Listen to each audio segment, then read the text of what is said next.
Good morning and welcome to the 29th Irish Open live from the Leisureplex Bowling Centre in Stillorgan, Dublin, Ireland. I know I sound really chirpy this morning, but I'm not. I'm tired. So just about to get started. Players have just gone through their 10 minutes practice, and we've got Charlotte Rathbone, Ronald Finstad, Julian Viskokis and Mark Moore on the featured pair this morning. Thank you for joining us as always. My name's Dom Gall from TalkTemping.net, and with me today, but not with me, he's on the lanes bowling in the squad, is Simon Shepherd from Dutch Bowling TV.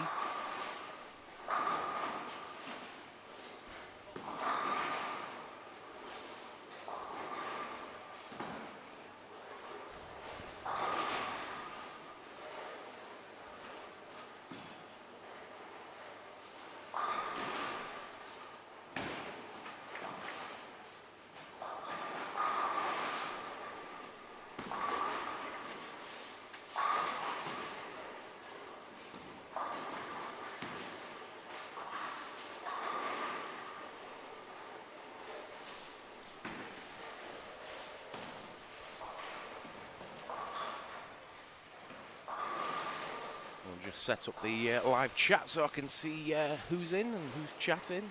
If anybody, it's early in the morning, 8:10.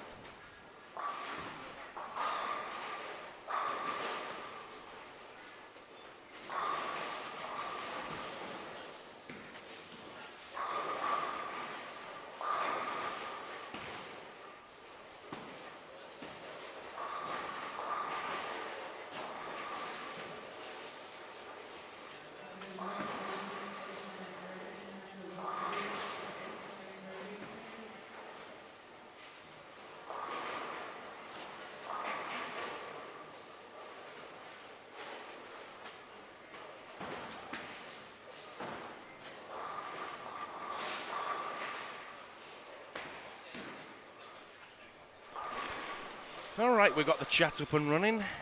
So if you want to come in and say hello, please do so.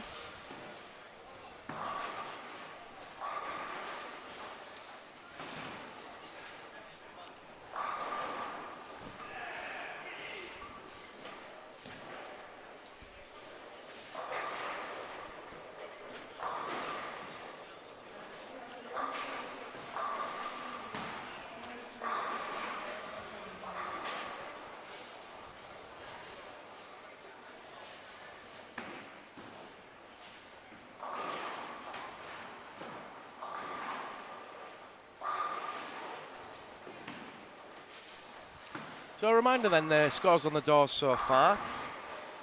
Leading the tournament still is Christopher Sloan from Ireland with a 15.27.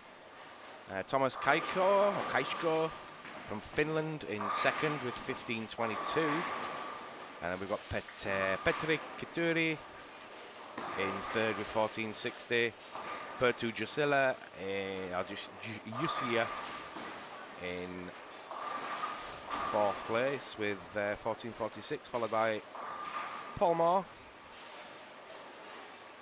Actually, no, that's wrong now because Barry Foley's up there in fourth, I think, third or fourth. This looks like an old standings. Anyway, it's an Irishman followed by about 4 Finns and then a couple of English. So the Finnish are beginning to show their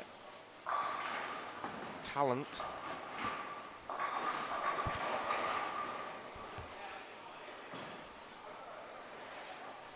So on the featured pair, Charlotte Rathbone opens up with a strike and a spare, Ronald Finstad with a spare, Julian Viskokis with a double and Mark Moore with a double.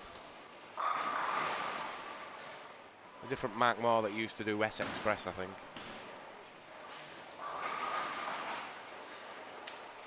Brian Gillespie opens up with a double.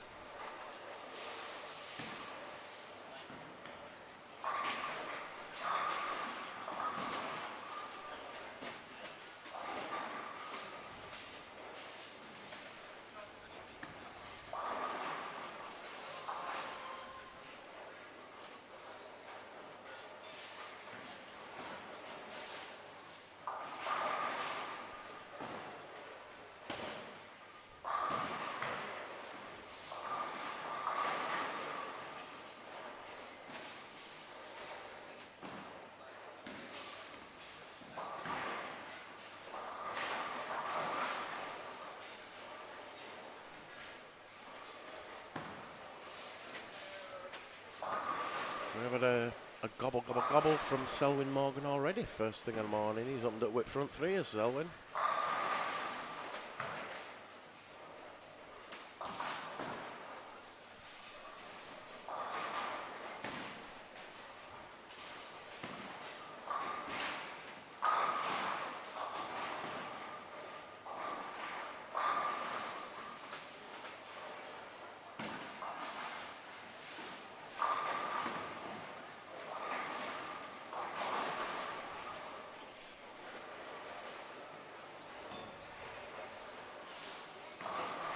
Featured pair, Julian Viscokis opens up with the front three. Mark Moore now in the Irish Open shirt there on lane 10, just looking for his first three.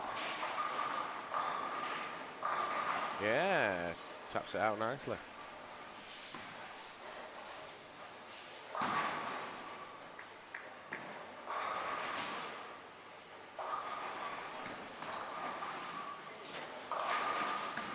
Anybody in the chat this morning?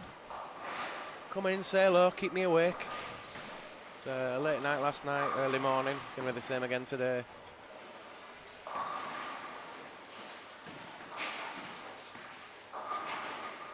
It can certainly be a tiring 3 or 4 days at the Irish Open when you're in for the first ball and there at the last ball of the day. The staff here do a fantastic job at Leisureplex. With Sean Kennedy and Lorraine, and everybody else for that matter. Always friendly, very helpful. And more to the point, good at their jobs, which is always a bonus.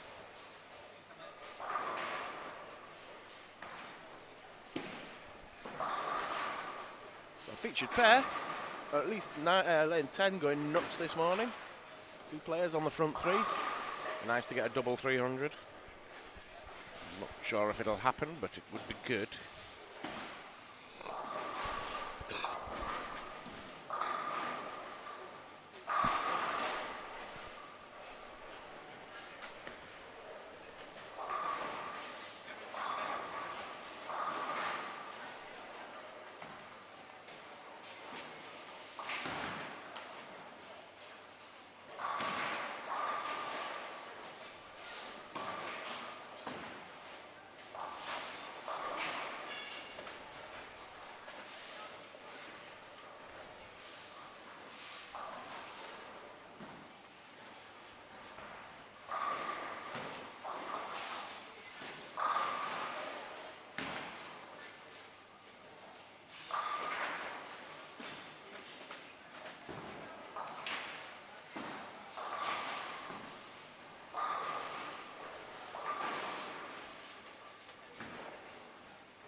So first to blink is Julian Viscokis with an 8 split 1 after his front three.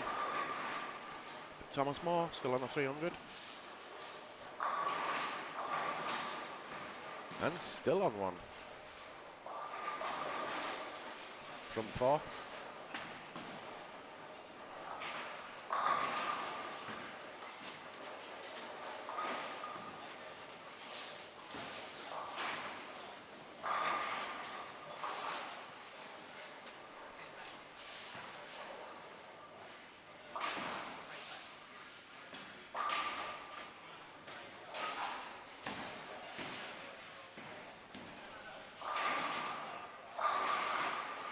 Looking a bit further down, some of the players we've got: Brian Gillespie, Alex Fraser, Katie Tagg.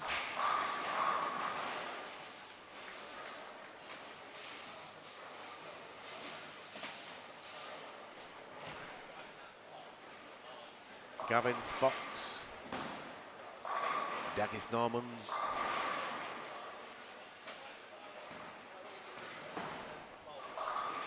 And a load more. Coach Carter, good evening, morning from Texas. Do you ever sleep, Coach Carter?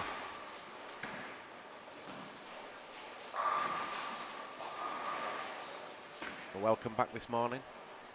First squad of the day, about halfway through this first game.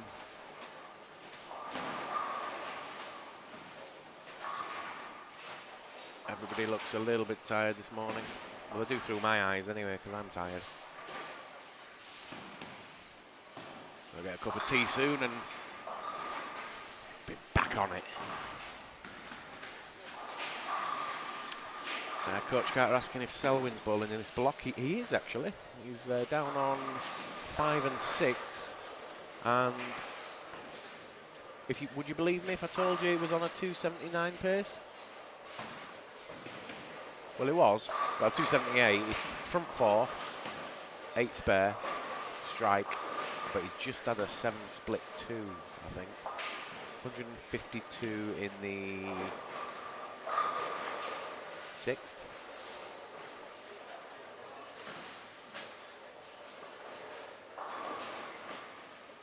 Seventh, sorry.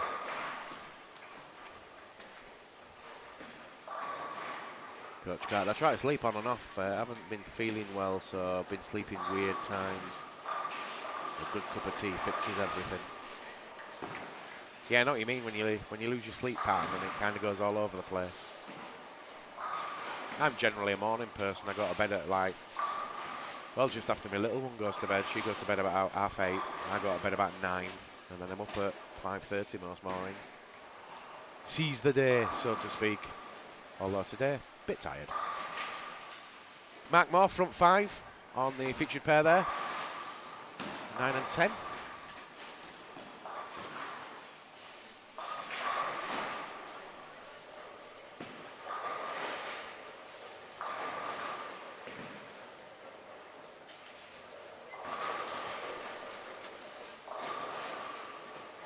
I'm not sure who that is, but we've got a player on the front 6 on the same pair as Selwyn Morgan.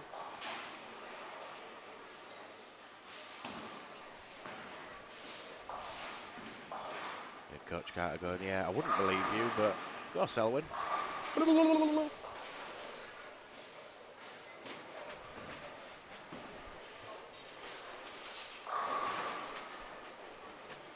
Oh, it's Petri Katuri on it was on a 300 pace.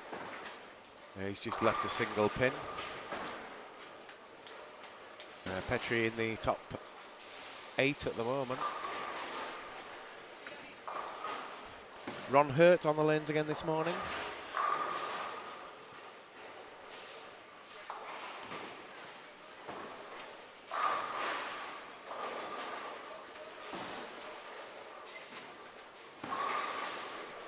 And if you just joined us, you're watching the 29th Irish Open live from the 18-lane Leisureplex Bowling Centre in Stillorgan, Dublin, Ireland. Squad 12, I believe. First game. And about 6 or 7 frames through. You've not missed too much. Hello, Stillorgan from Perth, Western Australia. G'day, mate. Thank you for tuning in, Harry. And Coach Carter saying, Matt Moore looking good right now. He is actually, doesn't do a lot with the ball. But he's found a line at the moment and hopefully might see a 300 first thing in the morning. There's a question, I wonder how many people in the world have bowled 300 at, I don't know, 7 or 8 a.m. in the morning. The very first squad of the day, or the very first game of the first squad.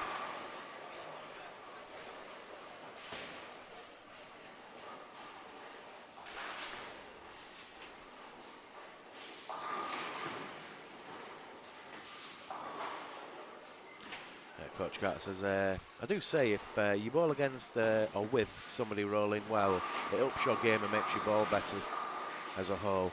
Yeah, I think that's right. You know, when you get in a tournament, you kind of always want a good draw. You know, you want to be looking for people like Brian Voss and Paul Moore and people like them. You know, when they're bowling well, you don't want to look like an idiot next to them, so you do try a bit harder.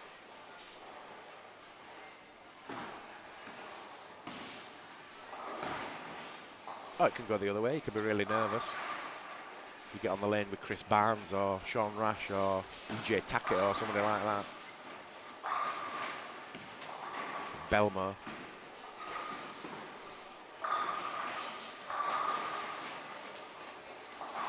Now, thank you to everybody that's joined us on chat and in the live stream so far this morning. Got America and Australia watching already. That's pretty cool. Truly global sport, aren't we? Truly global.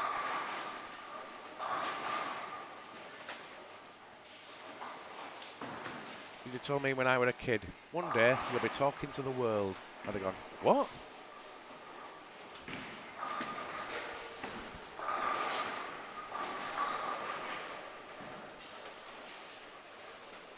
Front six, Mark Moore.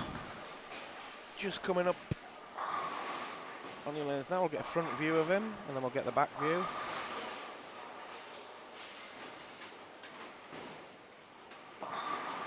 Ah, dear. There you go.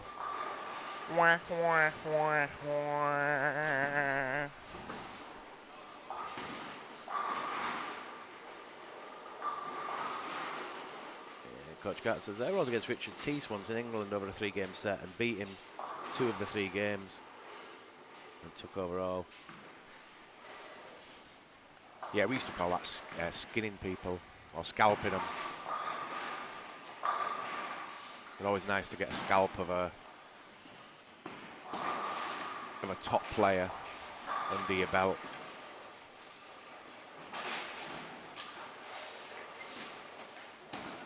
One of the last sets I ever bowled was 7-28 against Stu Williams' team in a 5-man team in Leeds. And I wasn't bowling too much then, but I was top man on both sides. Look a bit, I beat a former PBA, I beat a PBA champion. Way before he was one, like, I might add. But he was really good way back then. Just not as good as me that day. Shout out to Stu Williams. I don't think he's watching at this time of the morning, but good guy. Funny.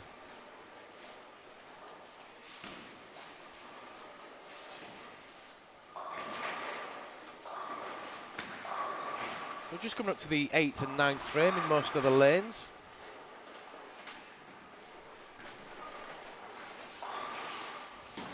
Thomas Moore can get back on pocket. Well, the style of play that Mark's playing, he does need to be fairly accurate because he's not got a lot of revs on that. If his line's just a little bit on the outside, it's not really coming back.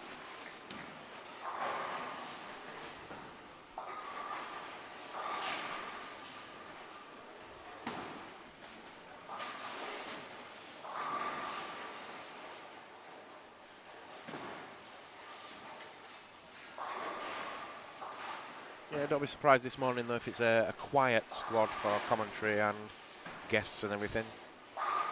First squad of the day is always a little bit tough, as is the last one for that matter. But we'll get into a rhythm at some point today. Hopefully get some stellar guests like we got yesterday. We had some great commentary from Adam Michaels and Tim Mack, which then blended into Adam and Alex Hamilton.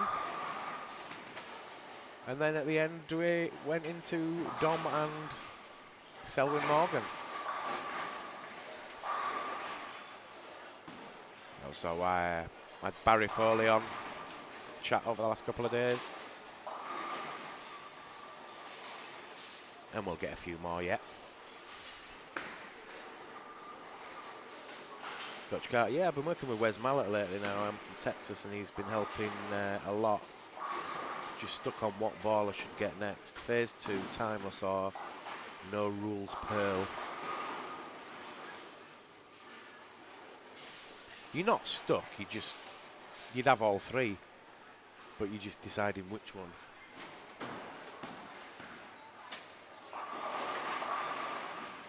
I don't know, I haven't got a clue what the bowling balls do these days. They all look the same to me. I'm sure they're not. They don't look the same, obviously, because they're different colours and stuff, but I was always one of those players that I'd quite happily have 2 balls of the same kind and just having different drills or different surface on them.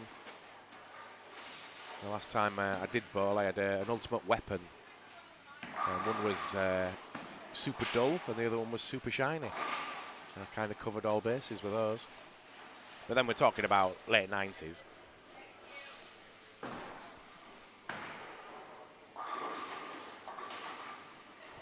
Yeah, Coach Gary, if I could have all three, I would. Could do with a ball deal. Well, ball deals, you can get them. You either have to be a really good player or you have to sell a lot of the product. Even just being a good fanboy. If you've got like 20,000 fans on your fan page, whether you're a bowler or not, that's the way you get your brand equipment these days. You need a following, or you need to be really good, or you need to be a good marriage for the company. Hold yourself well.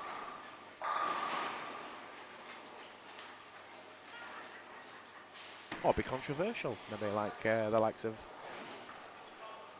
Pete Webber. Plenty of different ways to get a ball deal, but it's not easy.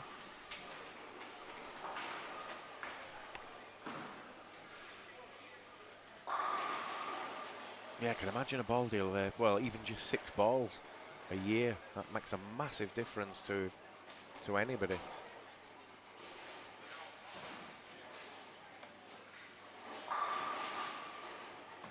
I'm going to upset you now though, Ryan. Been a few times I've been offered bowling balls and turned it down. Purely because I don't play.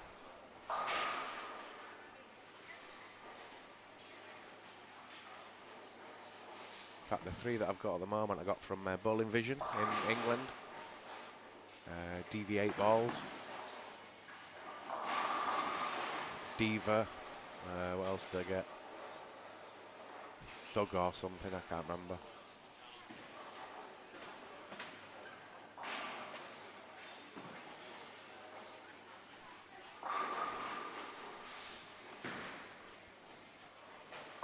So 210 for Julian Viscokis, 192 for Charlotte Rathbone. Ronald Finstad, just waiting for it to finish, and Mark Moore after a really good first half of the game. Not so much on the second half. Front 6, 8 ones, 7 spare, 9 spare, and then he's got a 5 count now. That's probably what I mean about just a bit light, he doesn't carry much. It's been a long time since I left that 5 in the corner.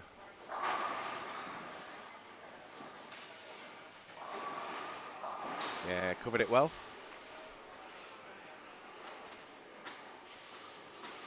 Yeah, Coach Carter out there in the States says, I'm gearing up for the City Championships next weekend, singles and doubles tournament.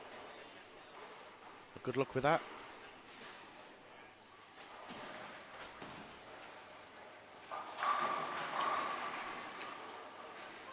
I guess the States is a little bit like Finland in a you know, the fact that we know a lot of players from there, but then there's a hell of a lot of players we don't know in America. Just Joe League players that are just really good. How many times do you see somebody's bowled a 900 and it's never somebody you've heard of? It's always some house pro from somewhere. Currently in my arsenal, I have the no rules, which I throw a 500 to 1,000 on it, preset. And also the Daredevil and Code Black, says Coach Carter. Yeah, so one thing you won't get from me on these commentary streams these days is anything too technical, because I'll be honest, I ain't got a clue. And when I bowled, I didn't really have a clue. Differentials and weight blocks and all the rest of it. Even the colour and the sanding and stuff, it all came down to, did it strike when I wanted it to strike on the lanes that I was playing on? And if it didn't, I'd have to change my hand movement or maybe even the ball. But it was usually a hand movement way before I changed balls. What have you had, Simon? 136. Oh dear. Oh dear. You've got nothing to blame either. You're not tired, you're not ill, you're not drunk. Split, split, split. And 2 9 miss. You know what you got to do? Either come off and pack it in, or do something different. Yeah. That's your two options. Trying to get 1250 and 5. Stop trying to lash the arse off it. Stop trying to lash it. Just, calm it down a little bit. You don't need to be the biggest hook player in the centre. Right, we're going to take a short break, go off to a sponsored advert. We'll be back in 3 minutes and 29 seconds, so please enjoy the Storm Code Black.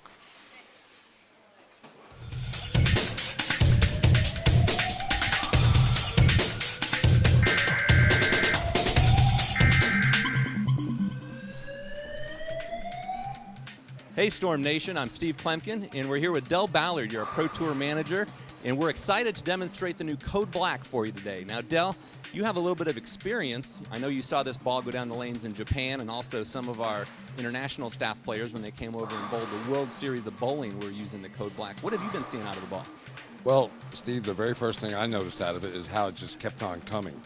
A lot of time around the corner, a lot of times with guys that have high rev rates, the asymmetrical balls are kind of just quit. They'll slow down, get to the preferred spin axis, and just kind of slow down.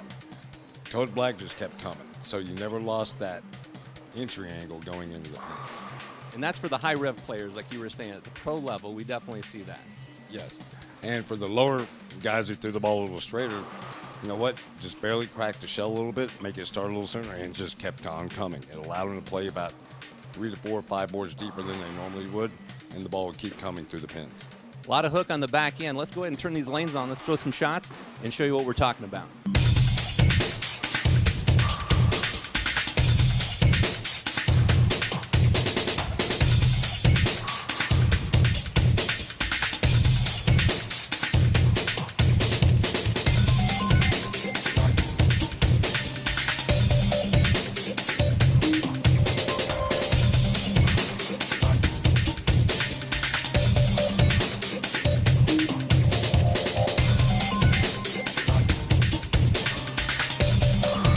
I think you could see going down the lane. I mean, there was a strong motion. We had 2 different balls, 2 different layouts. Both of them were the 5x5 layout, one with a pin above and one with the pin below. So that's the different pin buffers. Out of the ball itself, it's very versatile layout. You might go like a 4.5x5 if you're a little less revs, a little lower rev rate, but always keep that mass around 4.5 to 5 inches, and it really gets down the lane and wants to kick on the back, either pin up or pin down. And I think when we're looking at, if somebody's kind of going through in their mind trying to decide, do they want to add the Code Black to their arsenal, I think the decision really is looking at, do they need a ball that's going to give them a little bit more hook down lane?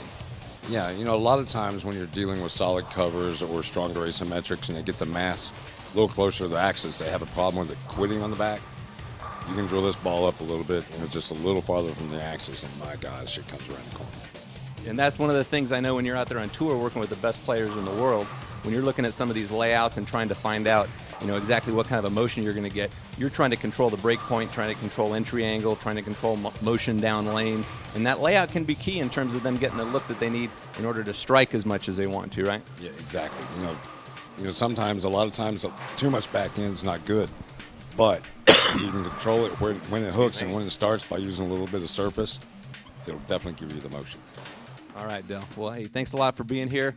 Appreciate it, Storm Nation. The Code Black, it's available November 22nd. Make sure you swing by and visit your Storm VIP Pro Shop and reserve yours today.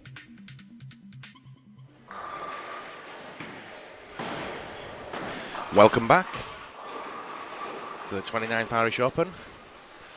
Live from the 18-lane Leisureplex Centre in Sligo, Dublin, Ireland. My name is Dom Gall from TalkTemping.net.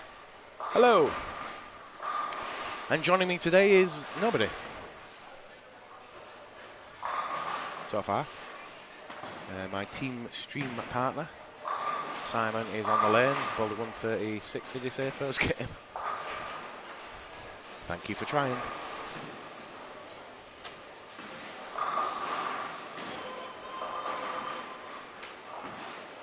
That's pretty good though, Coach Carter. 3 weeks in for the new year, the average went from 182 to 207. And Coach Carter said, it's funny, we had this conversation the other day about the difference between a pro and an amateur. Is once a pro gets a ball reaction, they don't like to move big or change balls. They will stick with the ball and try and struggle through the set and change too late and can't recover. It's a different game now, isn't it, to be fair?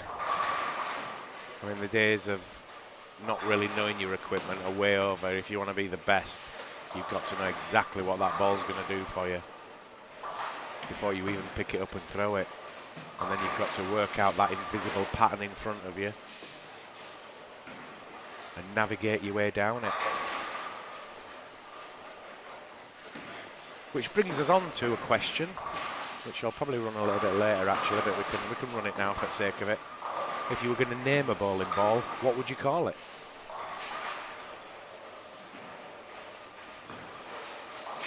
If you're listening, Storm, I would go for Navigator.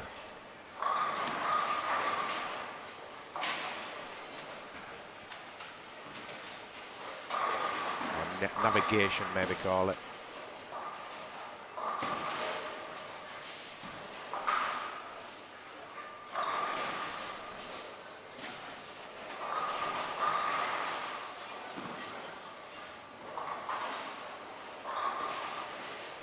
I think that's what's, if you're listening, Storm, I know it's early in the day, so you guys in the States will be asleep probably, but you should run a competition to name a bowling ball. Whatever you, next one's coming out, let somebody name it. Let a Storm fan name the ball. See what names they come up with. They might give you a nice list of names that you can use later. There must come a time in life where you've used just about every combination possibility on a bowling ball. How many bowling balls come out a year from all the brands? 50 different balls, 60, I don't know. And each one has to have a new name or a name that's connected with a few balls. It's okay coming up with one name for one ball, but then you have to think about, well, what's the next one going to be? So i.e. Timeless, that's going to be a one-off, I think. But if you were going to have a second ball for Timeless, what would you call it?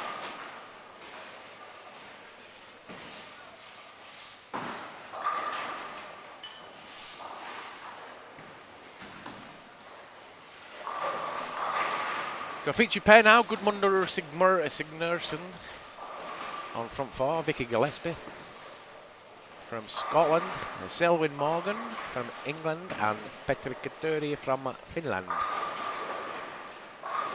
Coach Carter saying, I'd join you if I were there.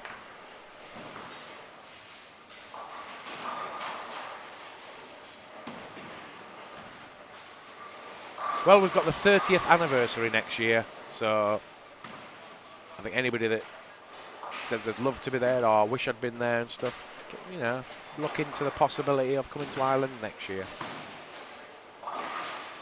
The bowling aside, it's a beautiful island.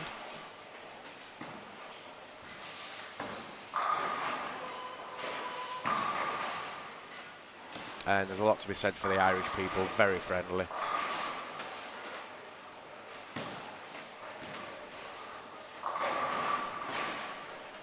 And a very musical people. Storm Time Warp, that's a good one. Rotor Grip Shocker. Somebody must have used the word shocker before, surely. But Time Warp's a good one.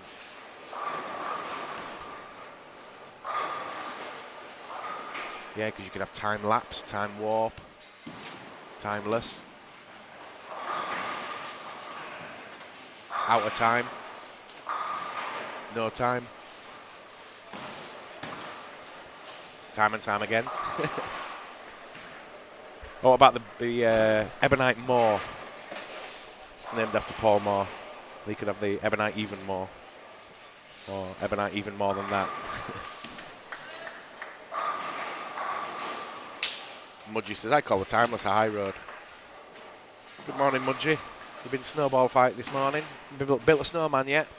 Out there in Spain. 2 foot of snow, I think they had in the last couple of days. Very jealous.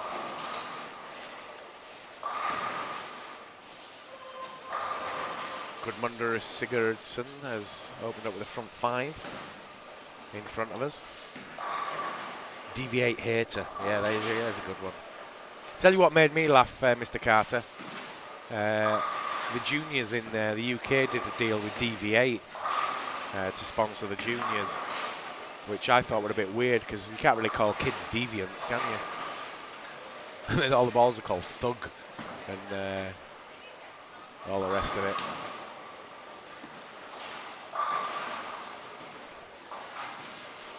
I wonder what the next DV8 will be. DV8 Bruiser. Storm Striker, that's a good one. From Nathan Boghurst. Yeah, I like that Storm Striker.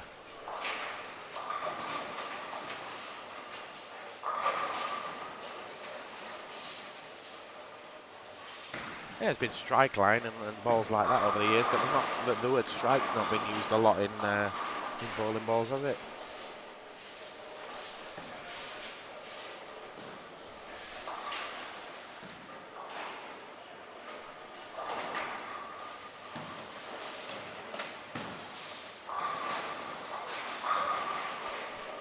French woman Wendy Barter has opened up with the front four.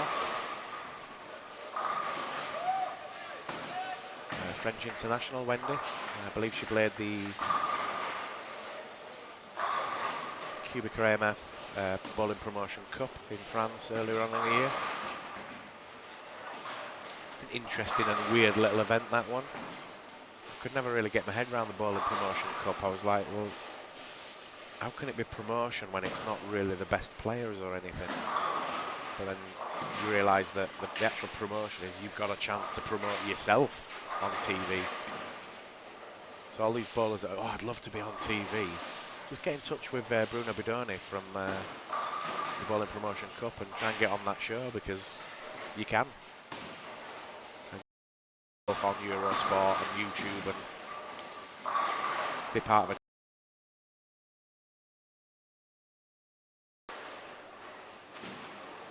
Coming up some good ones there. There's somebody in Storm now looking at all these going, yeah, I'm liking that one. Yeah, that one's all right. And Columbia are going, oh, well, we're going to nick that one first.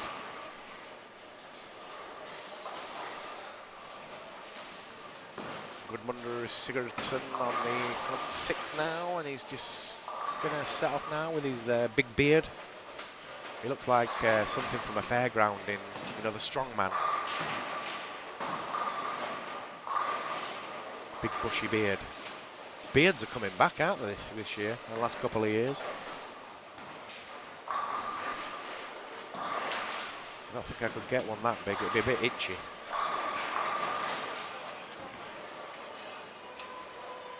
I think you have a beard when your girlfriend and your wife don't want to kiss you anymore.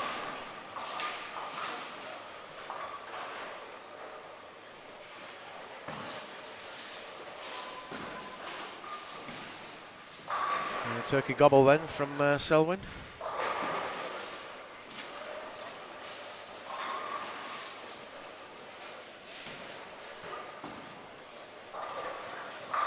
We'll get a front view of Mr. Selwyn Morgan in a moment.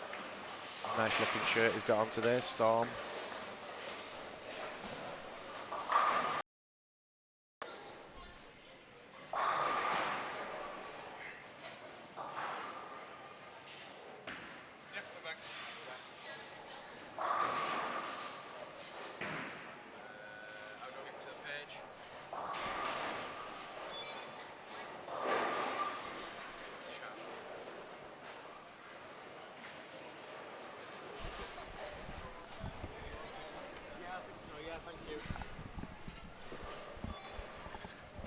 Yeah, stream's gone down. Are we back?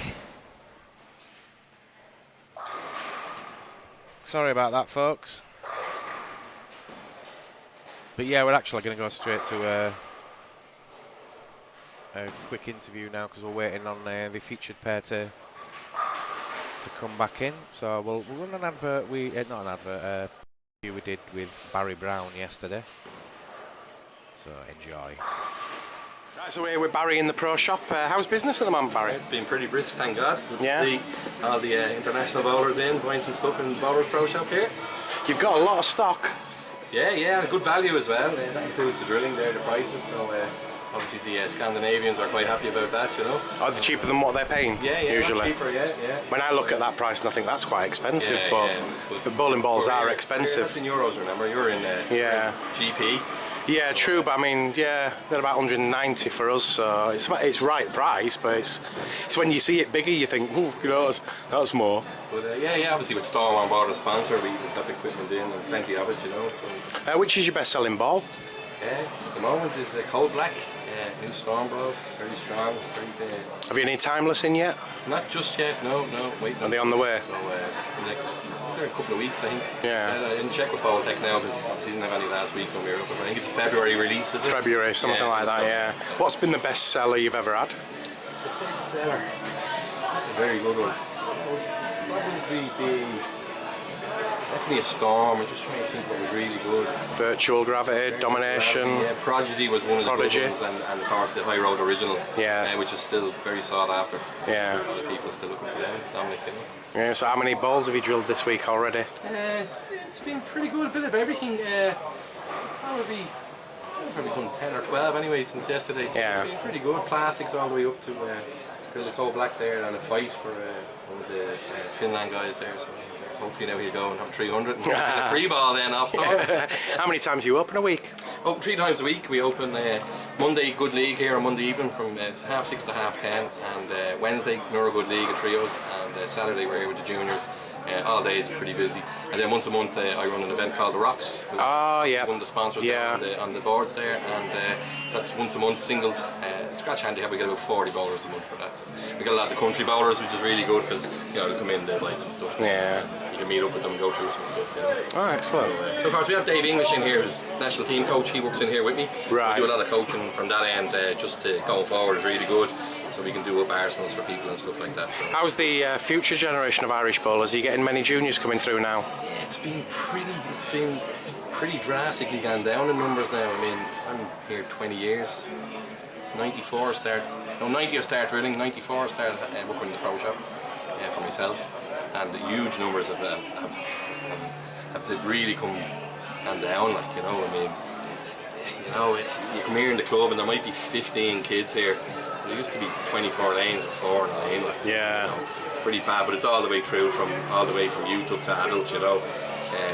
Run the events, like I said, we try get everything in together and we're really trying to get all the bowlers to play together at once, because at least then it's more of a club, and going forward I think that's what they need to do, you know. So, yeah, definitely. But overall, there's still money in the pro shop business? Yeah, obviously I work full time and I love doing this. And, oh, you have another job then? Oh, I have another job. Oh, right. I thought you're right. Yeah, I'd love to be here all the time, every day, you know. What else do you do then? I work, I'm a contractor for DHL. Oh, right. Okay. Yeah, that pays the bills, keeps me happy, and so this is the holiday money and the new shoes and exactly. I mean, it's my trade, I suppose. That's what I was going to go to the States years ago and try to do it with AMF that time. I booked the World Cup in '96 with I can't remember the chap's name. Anyway, the American guys were over. He's actually a goal level coach now. Just the name just has gone off my head. But I worked with them, so I learned so much from them at the time, you know. So that helped, you know. So brought a few tricks in from them, and that helped me going forward, you know. And how's the family? Yeah, all good. Yeah. How's the little one? Yeah, little one. Yeah, she's good. Yeah, 16, 17 months now. 17 months. Yeah. Getting interesting now then. Getting interesting. Yeah. With that little guy, you know. She's a little I know what you mean. it's good to have them, you know. So they keep you busy. You know? Excellent. Well, good luck this week. Hope you make plenty of money. And got 30th next year, so it's going to be a bumper event. They're planning something special. That's all I've got wind of. I haven't been told anything. Good. We need a big sponsor, and obviously, but Stormers are on board again next year, so let's hope they can put a little bit more into it. Maybe an outdoor one, like Guinness or one of the big Irish companies, just to put some money in and. It's hard. See, Guinness is the alcohol with the sports doesn't really go too well, especially now, you know. But look, you have to try and, Well, that's it, maybe Rocks might do a little bit more, you know. Yeah, we'll all get a diamond ring. Over in Stillorgan there, don't go over. We'll go after Victor, he's a good lad. Excellent. Well, good luck this week, and we'll speak to you probably later on. Happy days. Cheers, man. Good luck with yourself. Thank you. Right, so we're with Barry.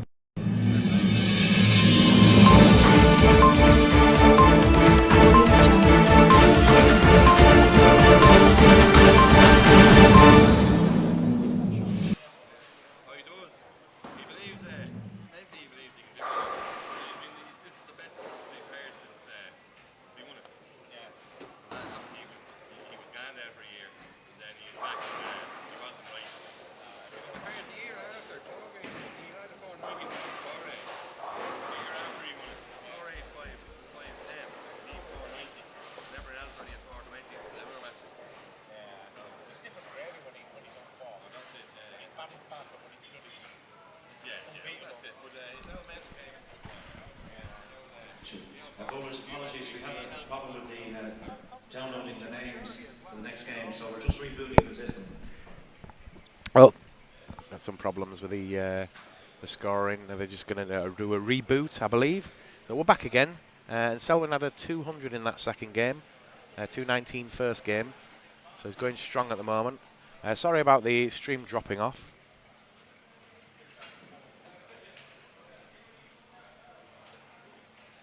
That's probably my fault, actually, because we lost the internet, so I went and reset the router. I'd hope the router won't connect into the scoring.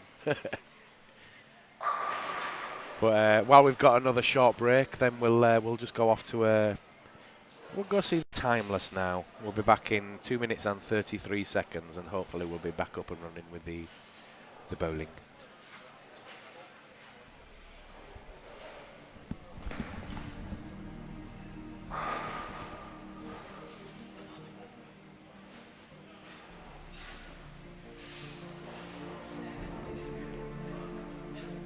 Timeless, not affected by a passage of time.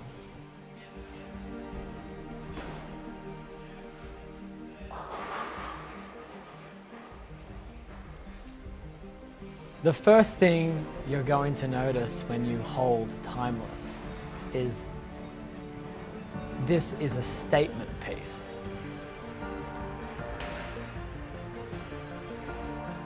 Once your hands wrap around the ball, the cover stock, the R2S hybrid, one of Storm's most successful cover stocks of all time, you're going to feel the tackiness, knowing that once that ball hits the lane, it's going to grab the friction at the exact moment it needs to give you the absolute perfect angle of entry into the pocket.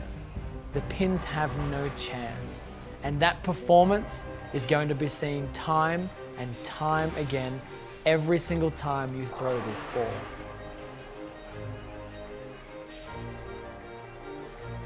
This is why the ball is timeless.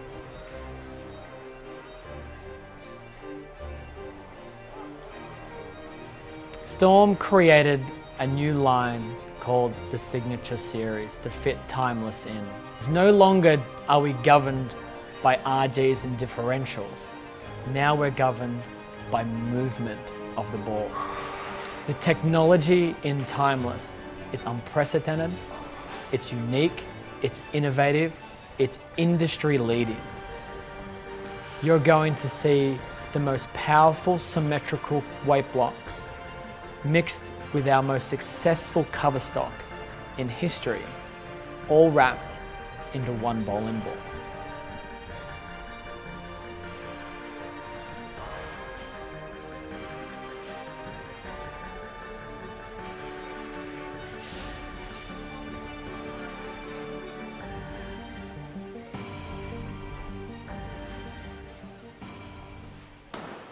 So welcome back to the 29th Irish Open, live from the Leisureplex Centre in Slogan, Dublin, Ireland.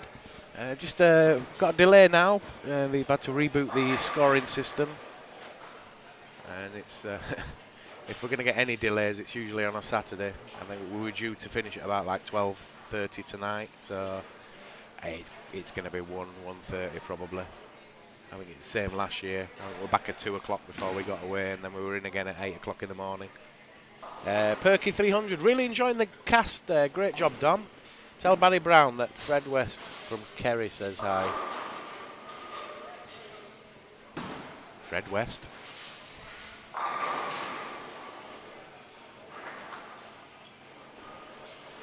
So we're back from outer space, and we've got Ben Harvey, Pepita Jacques, Amandine Jacques in this place.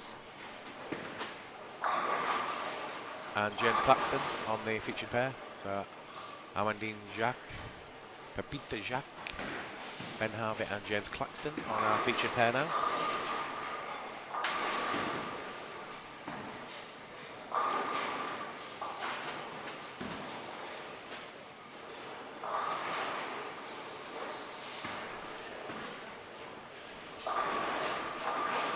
Try and get some scores on the doors very, very shortly after the first three. I think we'll have a run down and see who's the leader.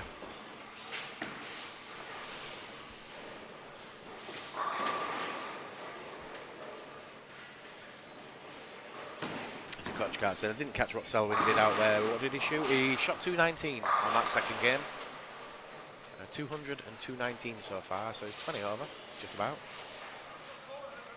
So he'll be happy with that. I think if he stays over all the way through the block, he'll be happy.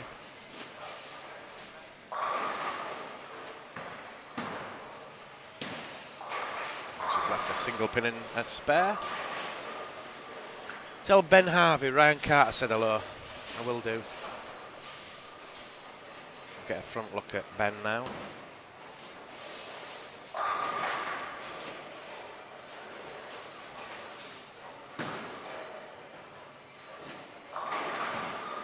Ooh, and a strike.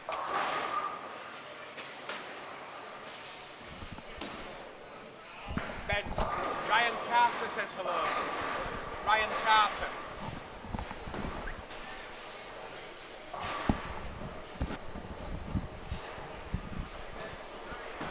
Hello, Ryan. It's Benji. He won't be talking back though. Cheers, mate. Thanks for the support. See you soon.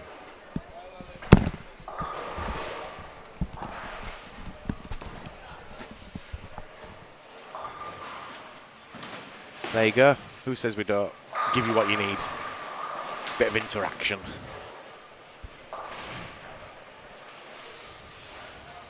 Go back again. Sorry? Right. Hello, Mum, says Ben.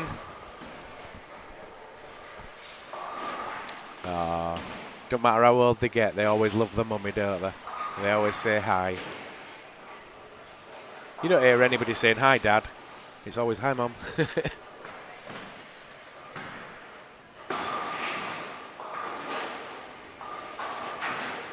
Right, let's have a look at the Scotsman.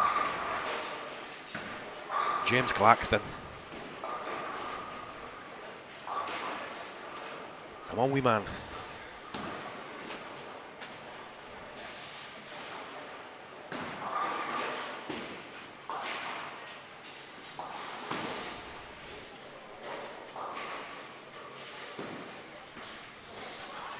So you've got two friends rolling the block.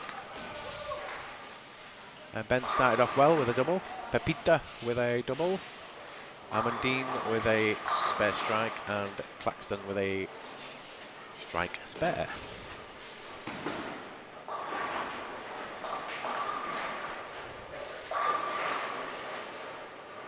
So yeah, we saw that advert from, well, the interview with Barry Brown recently, Bowlers Pro Shop. He's got some special offers on this week for the Irish Open 2017. In the Storm range, they've got the Code Black, the Snap Lock for €249 each, the Phase and Phase 2 for $239, and the Fight for $239.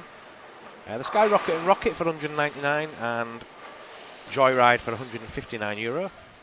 And in the Road to Gip range, they've got the No Rules Pearl at $249, the Daredevil at $239, the Highwire and Haywire at $219, Wreck-It at $199, Eternal Cell at $199, and Loco Pearl at €159.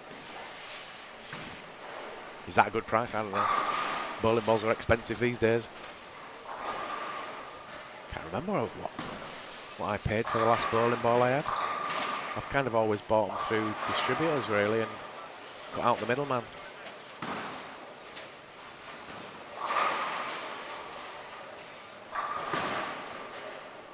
I think about 90 quid last time I paid for a ball.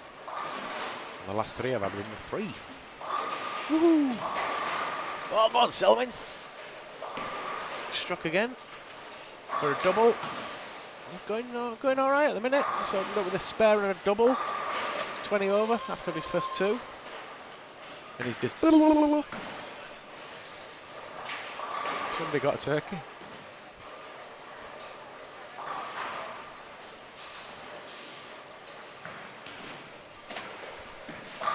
We'll try and get somebody in for a bit of co-commentary soon. Keep it interesting. I feel like I'm doing all the talking.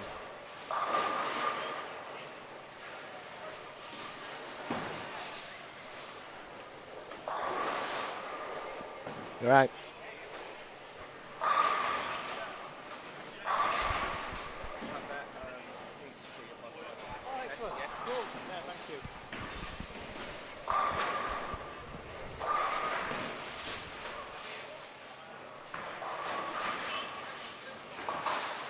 Craig MacArthur just come up to me then. He's going to be doing some writing for Talk Tempin. We're going to have a lot more features on Talk Tempin over the next few months. We've got Rob Thirlby coming to do some technical articles about the machinery and innovations in the sport, that kind of thing. Hopefully a history of bowling mechanics and that kind of thing. So we've got that side of the sport covered. We've got Craig MacArthur going to be doing pro shop tips from Porky's Pro Shop. Lee Chatfield's going to be coming in and doing articles just generally on bowling. Just told him to wax lyrical, whatever he wants to talk about he can. It's time to make Talk Tempin a little bit more interesting, not just spread the news, but make the news.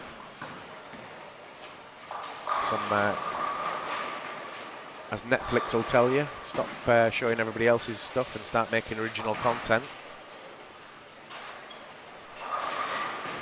But as you know from Talk Tempin, we already do a lot of interviews. I think I've done 180 interviews in the last 10 years. Actually, it's probably more than that.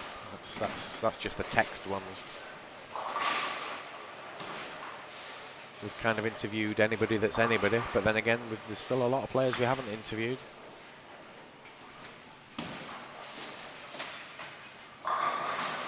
Hope you're enjoying the new website. It took me about a 6-week period just to kind of get all the content ready. We had a lot of help from, in fact, couldn't have done it really without Helen Tamblin from the BTBA, media manager, or I don't know what the position they call them these days. That's one part of the BTBA that's working well, is Helen. And obviously a few other people in there, all working really hard to turn things around. I don't envy them. There's a lot of work to do.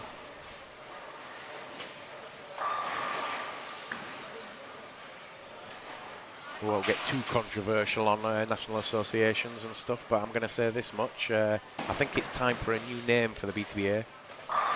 We always get that question of, why should I join the BTBA? What do they do for me? And all the rest of it. Well, it's what, 20, 25 quid a year, and your first bowling ball's like 200 quid. Really? Come on, just get a card. Be part of something. Yeah, they don't do much for you at the moment, but that doesn't mean they won't in the future. We kind of need 20,000 members to be able to do anything as a sport. But I think one of the arguments you get from a lot of players is, why would I give me money to Team England?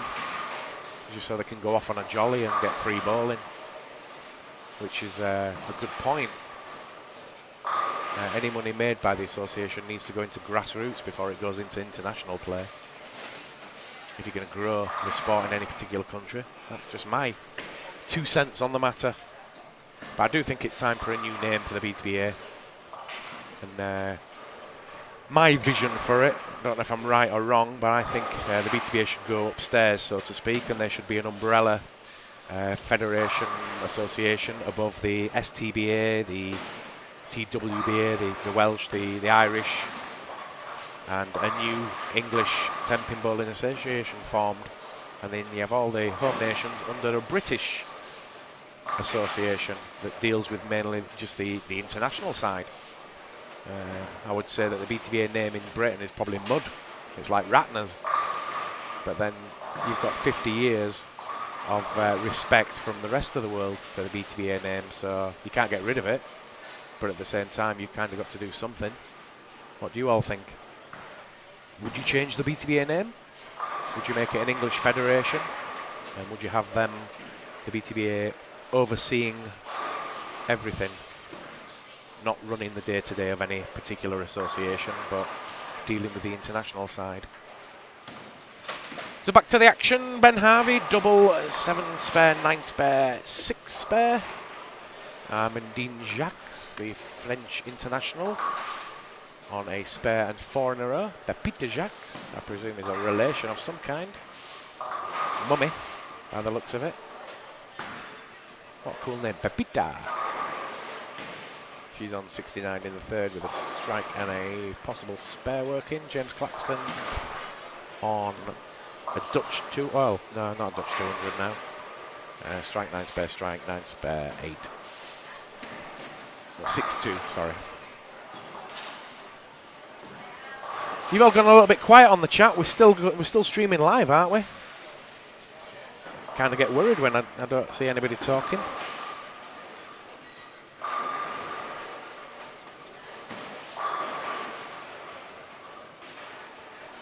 Let's go to a front view again and have a look at Ben Harvey.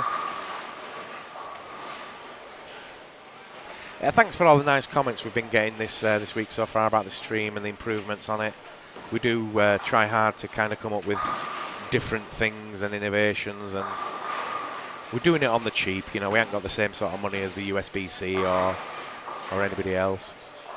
A lot of the equipment I've got's come from cash converters, and same with Simon. He's bought his on eBay or Amazon. The down lane camera we've got at the moment, we've mentioned a few times, we're only €30, and it's added something to the bowling, I think.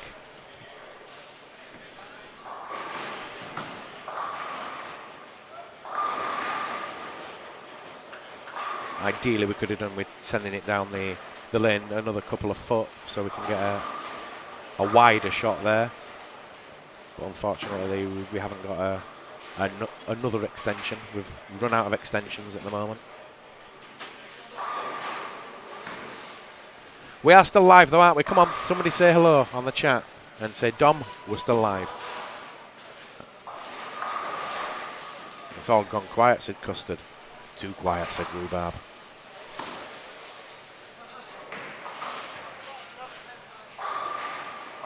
Wendy Bater, front six. Vive la France!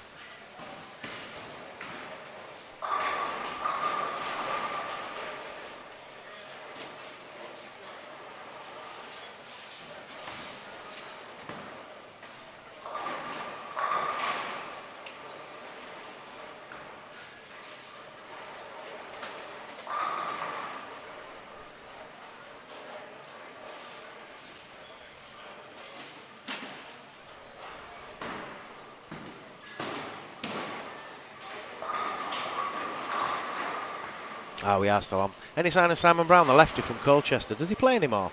Funnily enough, so I'm at the Weber Cup last year. He works on the Weber Cup each year, does Simon. And I said, are you going to come back? You were pretty handy when you were a yak and a junior and stuff. He says, well, I'm kind of thinking about it. So he might be back for the seniors. But yeah, there were two back in the day, weren't there? There were two Simon Browns that were like a left-hander and a right-hander. And there was the lefty one that was, really good.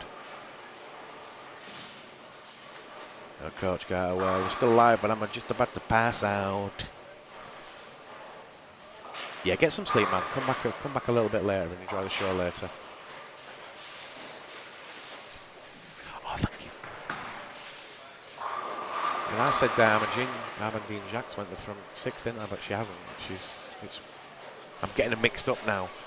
Wendy Bater has gone the front six, and Amandine Jacques has gone spare 6 in a row. So the two French girls are going nuts at the minute. I think they're going to bowl well today.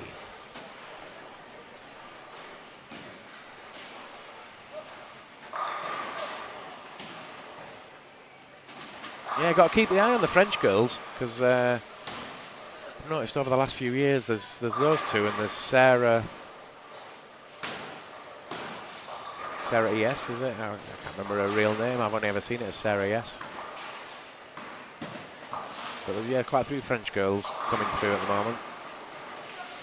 And a few young Frenchmen.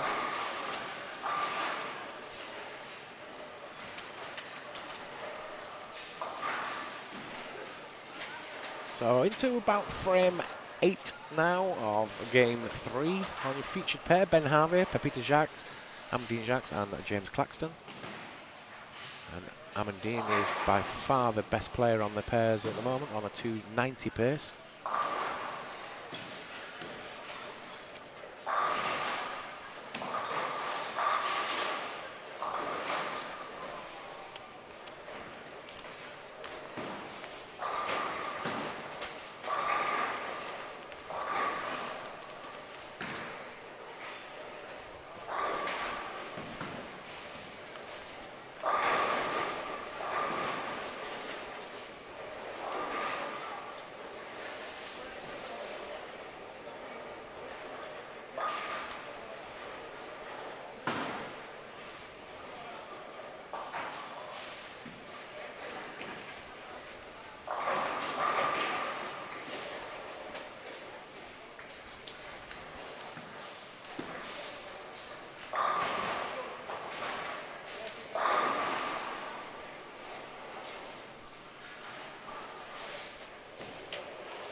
So welcome to anyone that's just joined us this morning at the 18-lane Leisureplex Centre in Dublin, Stillorgan, Ireland. We're watching the 29th Irish Open.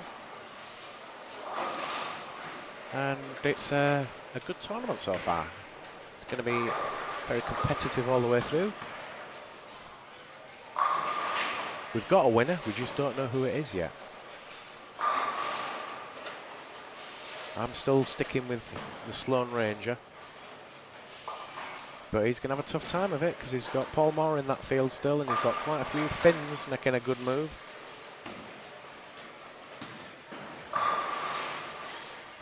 And of course, Mr. Barry Foley looking for his second Irish Open win.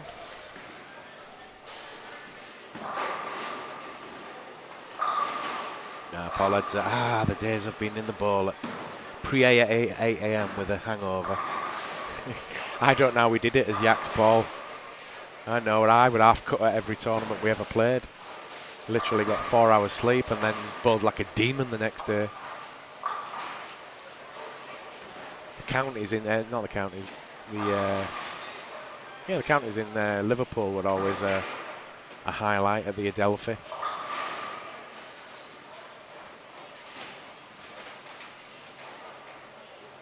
Yeah, we weren't a good advert for sportsmen back then. Play hard, drink hard, have a lot of fun. But yeah, they were the days.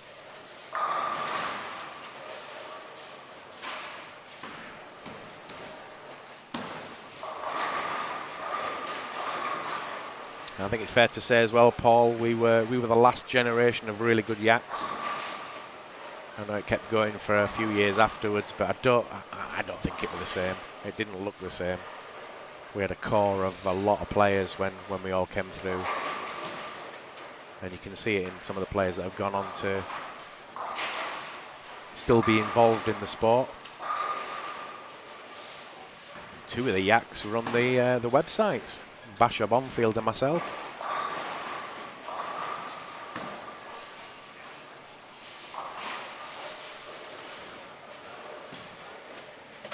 So just coming up to the end of the 9th on the featured pair.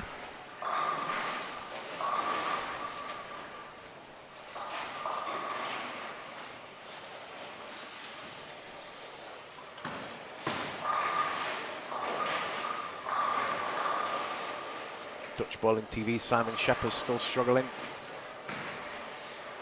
Going to finish with a 197 if he spare strikes.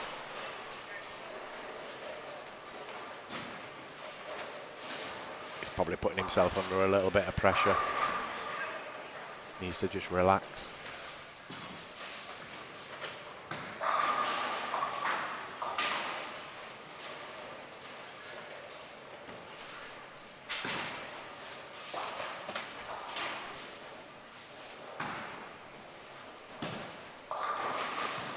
Ron Hurt on 107 in the 6th with a turkey working in frames 7 through 9. Wendy Bater, of course, 208 in the 8th with a 9 spare in the 9th.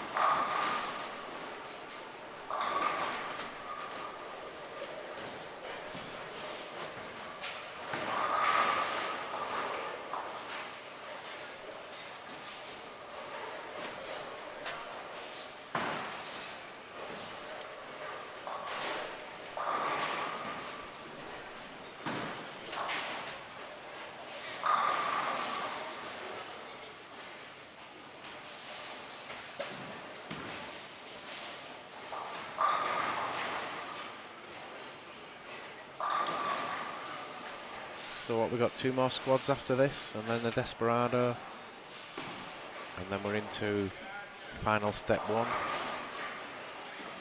this evening.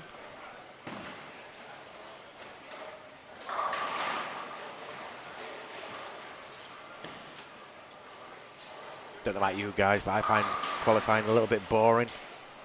It's nice to see what everybody's doing and how they're qualifying and stuff, but the real action's kind of finals day, innit? Kind of run on adrenaline all day, the excitement of who's going to make it through and who goes out. Yeah, Harry Clinton there saying, how many more qualifying rounds? I think there's another 2. I haven't checked, but I'm almost certain we're in again at 12 and 4, and then I think 7:30 tonight. Summit is the Desperado, followed by the Final Step 1. I could be wrong, but if you check the official website, irishcampingbowling.ie,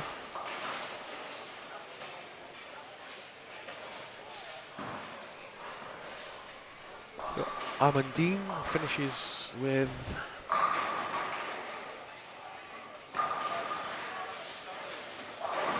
258. We've got ladies bonus on top of that, so 266. 233 for Ben Harvey.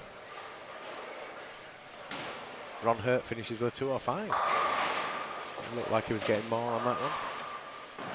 And it's going to be a 247 with a spare for Wendy Barter. Paul Edds, have you got Barry Foley on commentary today? If so, can we have subtitles for him?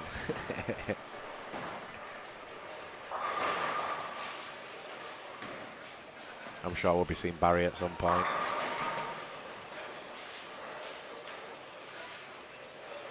To be honest, no, I don't want to see Barry at all. I want him to be bowling well on the lanes. And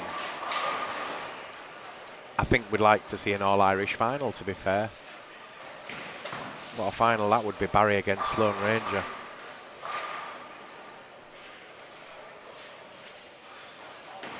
But you've got to get past the Finns yet, and they're looking strong this year. And Paul Moore's still in the field, so whenever he's still in the field, you've not won it yet. And then, what about all the women? Joelle Seabrook were looking good yesterday. Amanda Larkin, two-time champion now, last 2 years. She's still in the field, qualified earlier on in the week. And then let's not forget Jenny Wegner, who's not played yet. I'm presuming she's going to be in the next squad. Richard Teese is still in the field. Paul Edser, yeah, both Dom and Stu came through Yaks after us. They did okay. Did Dom play the Yaks? He didn't play a few events, but...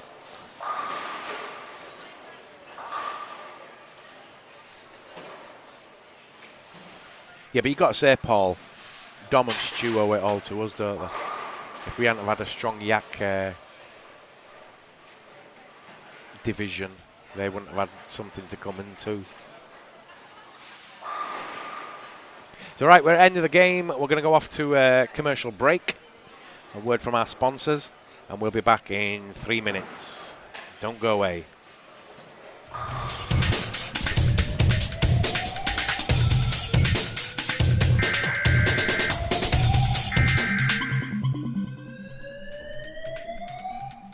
Hey Storm Nation, I'm Steve Klemkin, and we're here with Del Ballard, your Pro Tour manager, and we're excited to demonstrate the new Code Black for you today. Now, Del, you have a little bit of experience. I know you saw this ball go down the lanes in Japan, and also some of our international staff players, when they came over and bowled the World Series of Bowling, were using the Code Black. What have you been seeing out of the ball? Well, Steve, the very first thing I noticed out of it is how it just kept on coming. A lot of time around the corner, a lot of times with guys that have high rev rates, the asymmetrical balls will kind of just quit. They'll slow down, get to the preferred spin axis, and just kind of slow down. Code Black just kept coming, so you never lost that entry angle going into the pins. And that's for the high rev players, like you were saying. At the pro level, we definitely see that. Yes. And for the lower guys who threw the ball a little straighter, you know what? Just barely cracked the shell a little bit, make it start a little sooner, and just kept on coming. It allowed them to play about 3 to 4 or 5 boards deeper than they normally would, and the ball would keep coming through the pins. A lot of hook on the back end. Let's go ahead and turn these lanes on. Let's throw some shots and show you what we're talking about.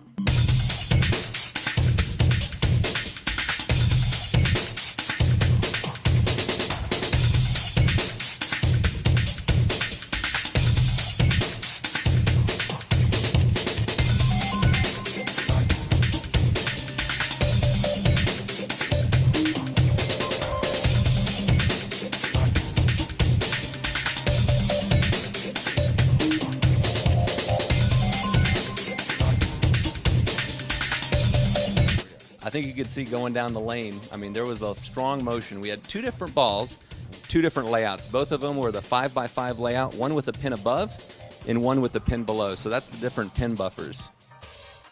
Out of the ball itself, the 5x5 layout is very versatile layout.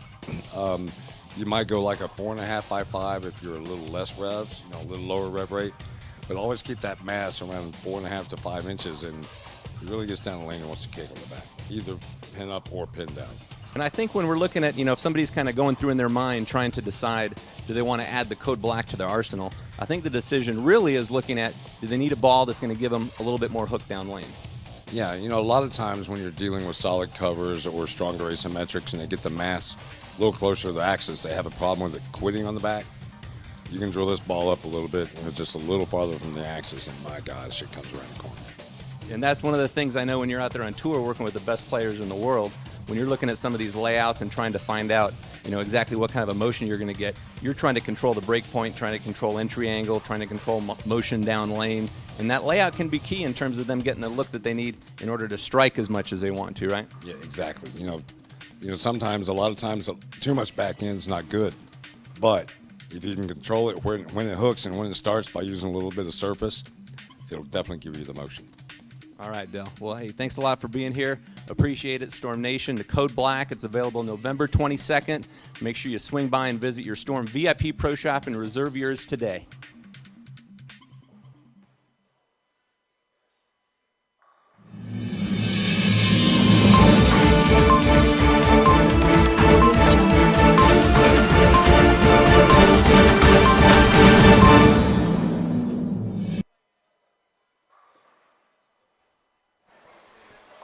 Welcome back to the 29th Irish Open. Almost looking like a TV show now with graphics and stuff, aren't we? Love it. Love it. Absolutely love it. We're just waiting on 9 and 10. This featured pair to come on. So the only pair that hasn't turned up yet. Or turned on. I think they're having to put the scores in manually now.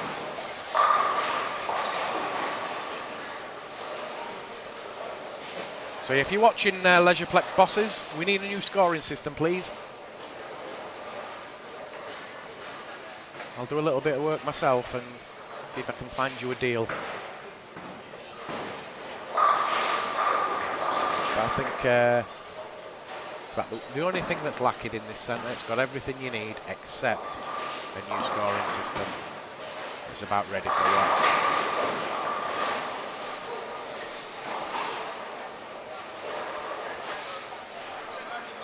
We need some live scoring, folks, don't we? We don't want to be asking who's doing this and who's doing that, because we can't help you. We're here. It's all right, if you bear with me for 5 minutes, I'm going to walk around the lanes, have a quick look at some of the scores and get a rough idea of who's leading after the front three. I'll be back in a couple of moments.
So quick update then, 87 over I think Ron Hurt, 79 over Ben Harvey, and Selwyn Morgan just bowled a 235 in his third game, so he's 50 over is Selwyn. So they're your top three I think at the moment.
Right, so we're back. 29th Irish Open. Game 4 of the first block of the day, squad 12. An unfeatured pair now. I've just got single names. I've just got Ozzy, Linda, and Andy.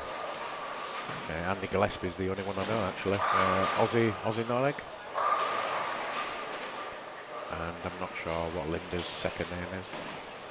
I think she's an Icelandic player.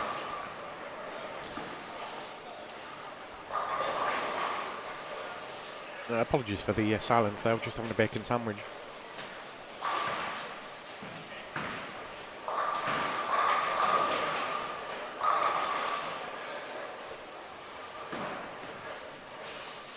Keep the comments and chat coming in. Hope you're enjoying the show. Ireland's Gavin Fox opens up with a spare and a double.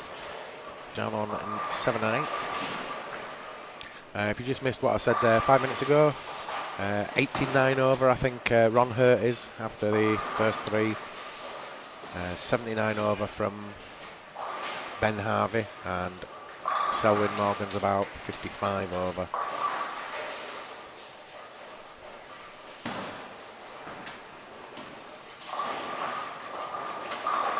Another 50 over from Selwyn at least, get himself to 100 over. Bowling well at the moment is the lad. Norman Dakis,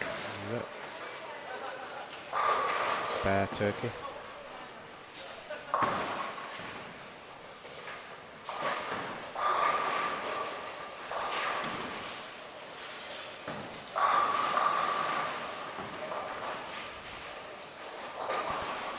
So good morning to everybody, wherever you are in the world. Good evening if you're somewhere else. Or thanks for tuning in. Please spread the web address far and wide.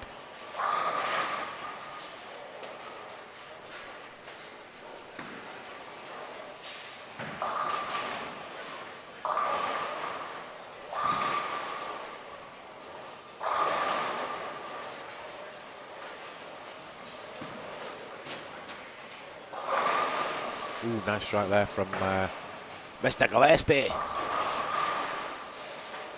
Come on, let's have a smile. Let's have a smile.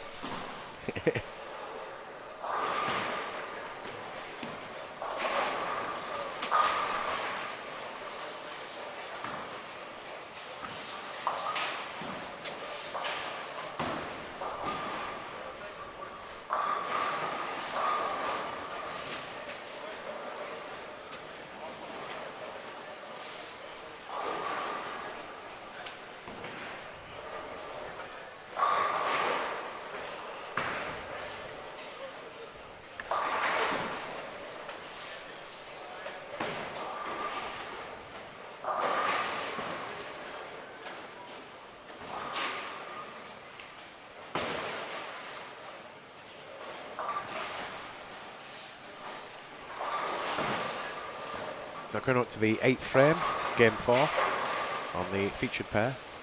But they're going to be a little bit quicker than everybody else anyway, there's just 3 of them on there.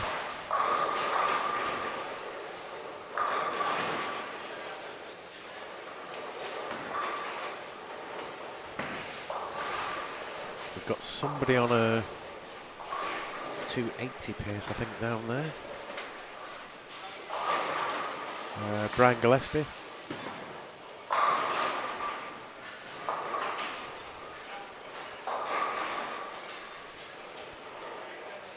I think he's gone spare open and then 7 in a row.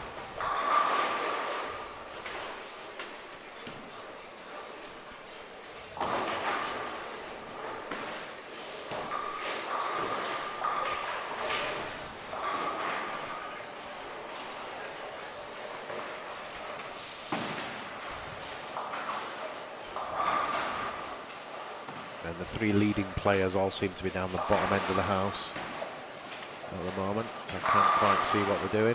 Ben Harvey looks like he's on 145 in the 6th frame with a spare working.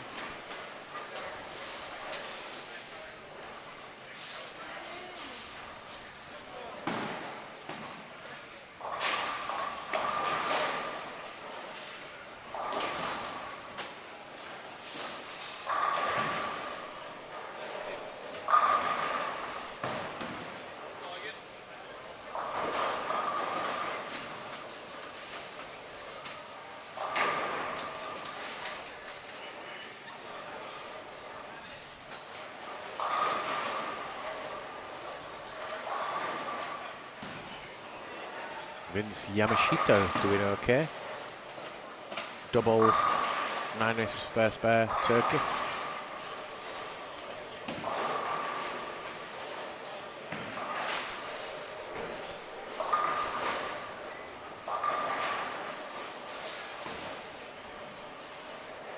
So 2 frames away from the end of the second game on the feature pair, and about 4 or 5 frames on some of the other lanes.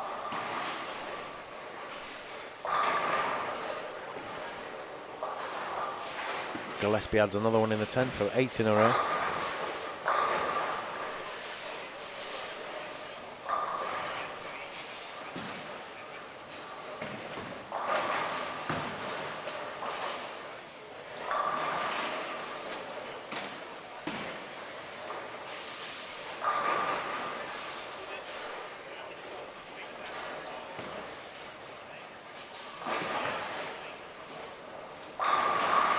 In a row.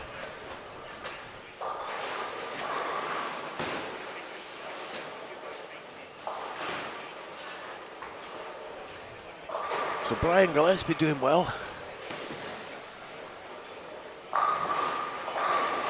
Katie Tagg on a string of strikes. 109 in the 4th, and then 4 strikes in a row. Let's pull out the binoculars, see if we can see.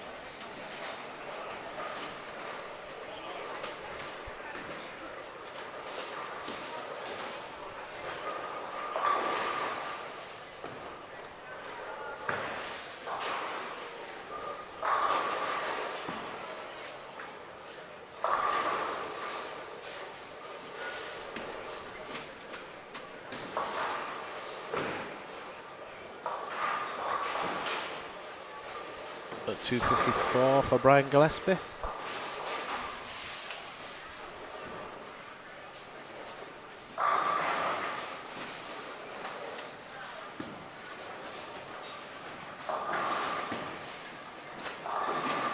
$259 for Katie Tagg if she taps out.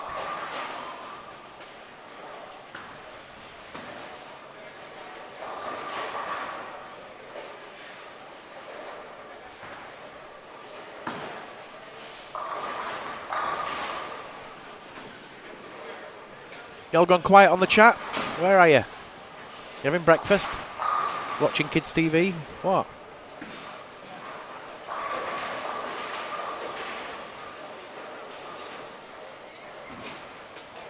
It's 195 for Andy Gillespie on the featured pair. He's going to be the pick of the 3 players.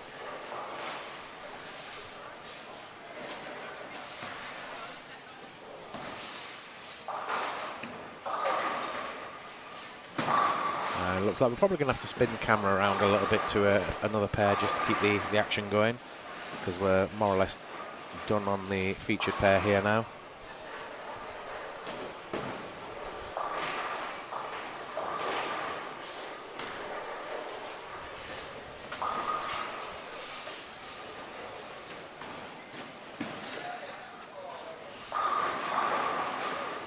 We'll focus a little bit to the left there, and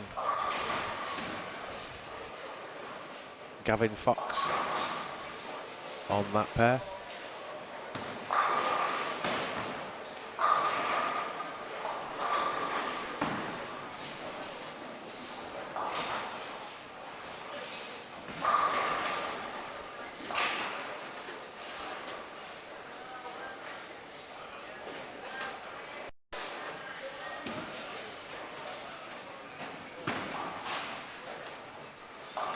I don't know about you guys, but Gavin Fox, I think, has got a lovely style for a lefty. Really good follow through. I don't know why he's not better than he is. Former junior, had time off, then came back to the sport. He's probably one of my favourite players in Ireland, purely because of his style. He's very smooth and fluid.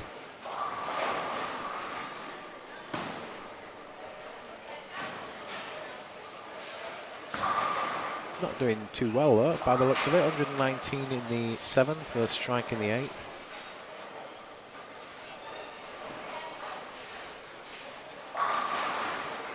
Simon Shepherd is going to finish with a 1 79 if he hits one more strike. 2 in the 10th already.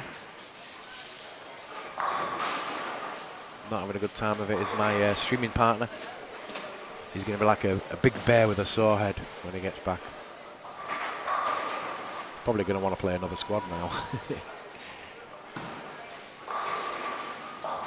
Oh, he's still on a split on the last one. If I were you though, Simon, I don't want to go throwing any more money at it. Play the Desperado possibly and just come and work instead.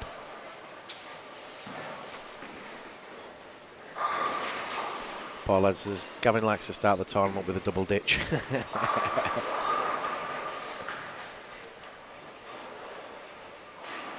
I really wish Gavin would kind of find some form and get super good, because he's got a style that kind of suits somebody that would be a pretty good lefty if he could play a lot. Works for Google in Ireland. He gave me this really cool dongle as well. It's a Google dongle, and it's got like all the different connections to different things, like the old iPhone and the new iPhone, and cameras and all sorts of stuff. Got 1, 2, 3, 4, 5 connections, all to USB. Really cool item.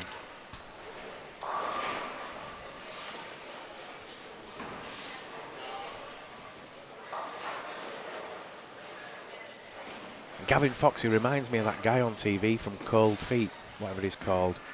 James Nesbitt, is it? Without the hair, of course. But he's got that kind of James Nesbitt look to him. Nice.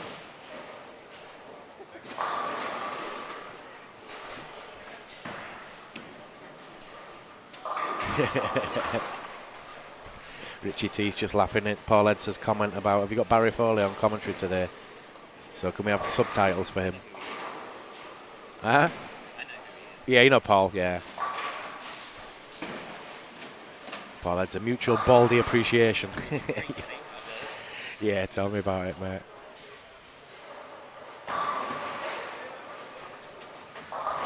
Although he has his a lot more shaved than I do.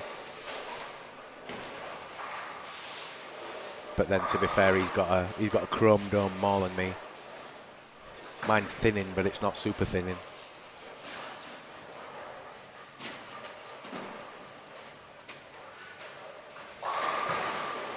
Gavin, he knows he's been talked about now, so he's short a double.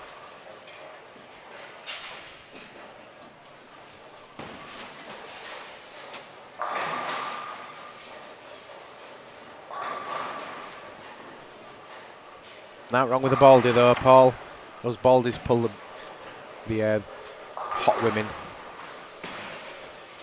Ah, there you go, Gavin. Through the nose, split.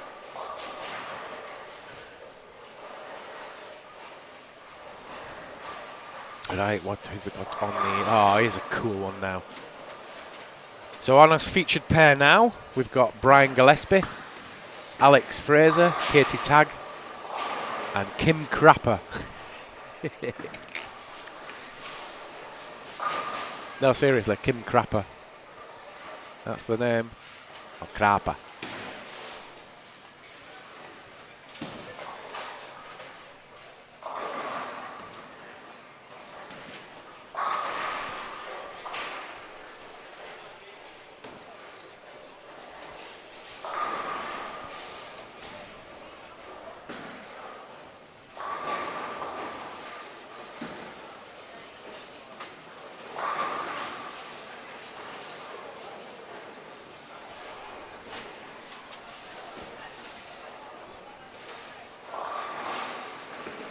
Going to game 5.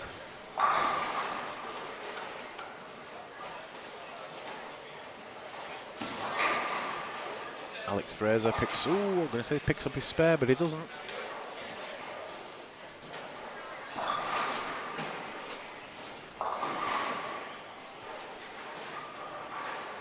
Katie Tagg. Come on, Richie.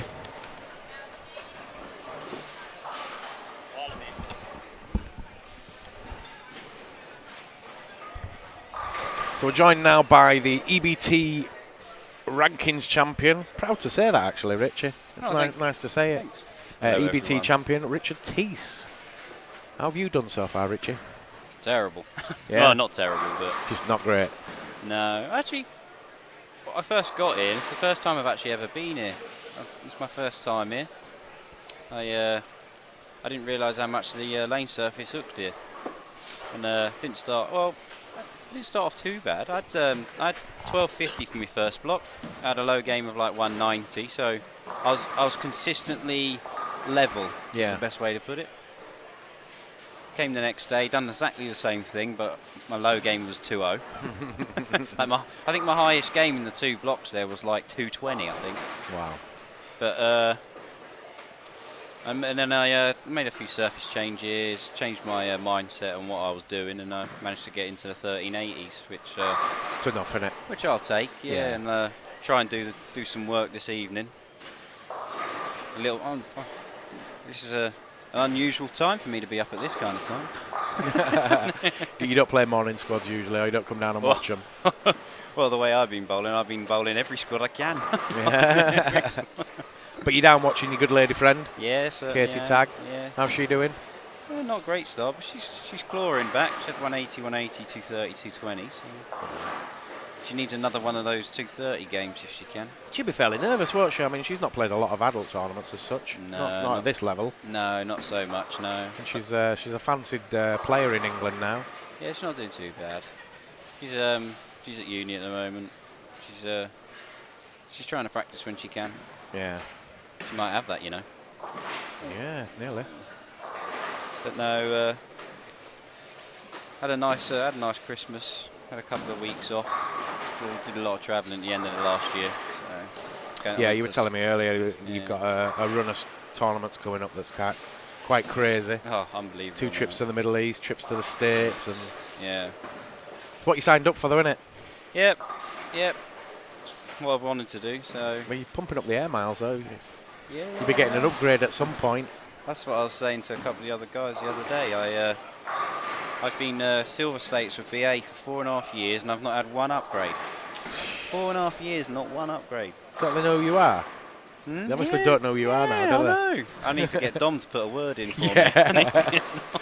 I can imagine he goes to airport now and they go, "Hiya, Dom, how you doing?" Yeah. Is Stu here? Yeah, exactly, yeah. I haven't seen him for a while. Oh, no, he's in States now. Yeah, exactly, yeah. And who's this new guy you got with? Oh, this is Richard Teese. Yeah, I had to get a replacement. Yeah, thinner version. Yeah, exactly. Yeah, Stu's quite busy now with little Brady. Yeah, carrying a bit of an injury, you said as well. Last year's US Open, he was saying to me that he had a bad shoulder. He's on the mend now. I wonder how he's got that then, because he's not an active person as such, is he? Doesn't do I'm anything not so different sure. each day, and Yeah. I don't know.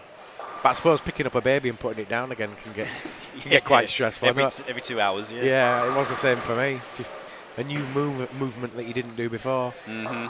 Like nappy changing. Yeah, picking them in and out of the cot and everything. Yeah. And here's one question for you, Richie. Go on. When you first played a PBA event out there in the States, how nervous were you? Oh my God, yeah. It was really. It was like when I first represented the country. Yeah. It felt like that again. My first shot I thought was going to go in the gutter. You're standing up there and you realise who you're surrounded by, and you're like, you've grown up watching these guys, and it's a dream come true. And then you throw that first shot and you realise that you've got to perform while you're there as well. Yeah. And how have they been with you? Not too bad, yeah. I've had a lot of help. Like, I actually went out and played my first PBA event 2 years ago. I bowled the World Series, but like the World Series just gone, I actually got to. Obviously, I'm now sponsored by Storm, and I had a company to represent, and obviously Turbo as well, and everyone, all the You sponsors. had more support as well this time. They were lovely, perfect. You know, really looked after. I didn't obviously feel as nervous because I'd been at the US Open 3 or 4 weeks before. And I was a little nervous there as well because that was actually the first real time I'd just signed literally a couple of weeks before that. But no, they've been really looking after me. Really, really, really good support, especially with the three amigos, Tim, Jim, and Del. They're a good group of guys. Yeah, they are good. Yeah, they do a good job, don't they, as well? Oh, definitely. I've seen them in a few Amazing. tournaments now. So I'm in Vegas last year, and Yeah. they do watch all their staff players and just little words here and there. And Yeah. The thing is, the people that watch the PBA, they only really see the bowlers, and they get a glimpse of the ball reps when they're on the TV, but you don't realise the hours that they actually put in. They are there from 8 o'clock in the morning till 12 o'clock at night. And it's their job to know everything. Yeah. Everything about you and everything about the equipment and how that equipment's going to work for you. And exactly. They need to know what everyone's moves are, and how they react to certain situations. How's your trust level with them as well? Because, I mean, I can imagine you've got a set way of doing things throughout your life, and then here comes 3 rep guys that looking at it differently, and then they say something to you that maybe doesn't make sense to you at the time. Do you follow what they say implicitly, or do you do your own thing generally, or is it kind of it's a bit something in between? It's a little bit of bits and both, really. It's obviously Tim's known me bowl since I was 11, 12 years old, so Tim kind of knows what I do in certain situations, and then obviously getting to know Jim and Del after the last couple of years, they've got to know what the same sort of situations that Timmy knew, and but no, I put quite a lot of my trust in those 3 guys. They know exactly what they're talking about. They know exactly what the balls are going to do. They do their research as much as us bowlers do as well. So, how did the staff deal come about then? When did you get a sniff that it was actually going to happen? Well, it was the start of last year. I wasn't doing too bad in the rankings. I was sat in the top 7 at the time. I think I was 6th come in April time. Yeah. And I'd done all right in the World Series before that. I made the 24 on Chameleon in 2014, and I was using Storm and Roto back then, but I went and won the tournament in Odense, and I was talking to Timmy at the time, saying, things are going great, and the new stuff's looking awesome. And a couple of months later, I go and win in what was the tournament after that? Poland, and then everything started to kick off from there. Yeah, it was. Just got talking, and after, I kept on practicing, kept on doing all right, and by the time I'd won Poland, I was in the top 2. It was between me and Dom at the time, and and it all came about from there, really. I can imagine Dom and Stu had a hand in it at some point when they were asked about you and stuff. And I guess so. I don't know about behind the scenes of how it got there, but I mean, Storm don't just pick anybody. Oh, They do their own work on somebody, and you could have been a good player, but if you're a little twat as well, then you're not necessarily going to get a gig, are you? I know what you mean. Yeah, you could be winning all these tournaments, but you could be a but a little, Yeah, you could be on the lanes acting like you're Mr. Big Guy, That's right. Yeah. Yeah, a mutual respect you need, kind of thing. Is it? You got any sledging from any of the pros? Anybody kind of give you a little bit of a? Well, there's a few guys giving me help out there, a few tips and stuff, and what to do, not what to do, and. On the flip side, though, anybody sledging you? Anybody kind of? What, as in kind of like helping me out in the back? No, the other way. The kind of. Have you got any nemesis over there? Not at the moment. I wouldn't say so. I had. Actually, funnily enough, when I was bowling the World Championship Cup, when I made the top 64 in the World Series just gone, I think I just finished the 5th game, 6-game block, and I moved my stuff onto the chairs at Reno, and I was following Pete at the time, and he wasn't bowling too great a game, and he gave me the "don't put your stuff on the seats, I've not finished," and it was so loud that everyone heard. I was like, "Sorry, Pete, didn't mean that." Thing is, everyone had been doing it as well. I just think because I was in the wrong place at the But I think wrong that's what you time. get from some of them legends, that they can get away with stuff like that. Thing is, I have a massive mutual respect for what Pete's done for our game. Literally, I believe, saved bowling when it came to he did. The 2000, was it, era? Yeah, when Microsoft bought it and everything, and they brought Pete back into... Yeah. Yeah, he went nuts, didn't he? And literally they told him he was allowed to do what he liked, and literally he put bowling back on TV. And then the whole thing at the US Open happening as well with the whole. Yeah. Yeah, that's kind of what we're getting at the beginning, is when you get on the lanes in the PBA and you've got all them stars everywhere, but then you've got the really big stars. Really big stars like Webber and Duke and, I was being followed by Walter, actually. By who? By Walter. Oh, yeah. Yeah, Walter was following me pair to pair. And that was kind of cool, because we were talking and stuff, and I was talking to him about the old days. And you get to call him Walter then, do you? Oh, well. It's not Mr. Williams or anything. He didn't mind it. He didn't correct me. Yeah. I Hi, put it Walter. to you that way. Yeah. Oh, Walter, how you doing? Yeah. Do they call him Walter, or has he got a nickname? I'm trying to remember. It's the goat, isn't it, usually? Yeah, but I mean, mostly what do it is. people call him? I'm Wally, trying to remember or? what Chuck was calling him. It was he has got a nickname for him, but I can't remember what it is. Yeah. But no, he's a very well respected guy, obviously. Like. Do you have to pinch yourself a little bit sometimes when you're out there doing it? Oh yeah, pretty much. It's like when Ray played the World Series just gone, I said to him, you're going to have to realise who you are bowling around and stuff like that. And once he finished his first block on Cheetah, I said to him, so how'd that feel? He goes, horrible. he goes, I've never thrown the ball so bad in my life. Yeah. I think you two have just got to go through the emotions for a couple of years now, and that's what I said. Like Stu and Dom did to agree, they didn't hit the floor running as such. You know, they did play a few before. Even Belmore played a few before he actually started winning. Yeah. And I think when you get that first title, then that's when it starts to fit into place, doesn't it? Definitely, yeah. You have to. It's like I've said to a few of the guys over here. It's a completely different mindset from what you're doing over here when you go over there. Yeah. You do have to do things differently, that's for sure. What do you think about the fact that the World Game's been that strong for the last 5 or 10 years, that it's made it a lot easier for you to perform on the PBA now? You know, likes of Belmore and Dom and Stu, the strong world players before they went to the tour. Yeah. And then it seemed to make it a little bit easier for them when they got there. Yeah, I think going to the likes of, say, like Asia, and you get like, you got the KPBA and the JPBA, like those guys are of good a standard as most of the PBA guys out there. So going into Asia and bowling like against the likes of those guys, you know, you're going to go over to the States and think, well, they're kind of the same sort of standard, you know, and you get into that mindset again where you go, I feel like I've been here before. So it kind of helps, really. I'm going to say I'm hitting Asia for the first time for myself at the end of this year. I think I'm going to go and pop to Thailand and bowl the World Bowling Tour event there. Cool. Yeah.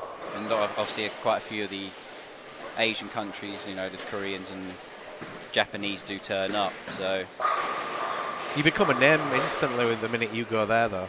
They'll have heard of Richard Tees, you know. I don't know. Seriously, they will have done. The Asians are very respectful of foreigners coming in and playing with them. They know who they are most of the time. And you'll be just saying, oh, that's Richard Tees. Or, no, which one's that? Is that Ray or Richard? Are they twins? Do you know what? They said it at the series this year, didn't they? No, on the commentary. The stick we had was amazing. Really? Yeah.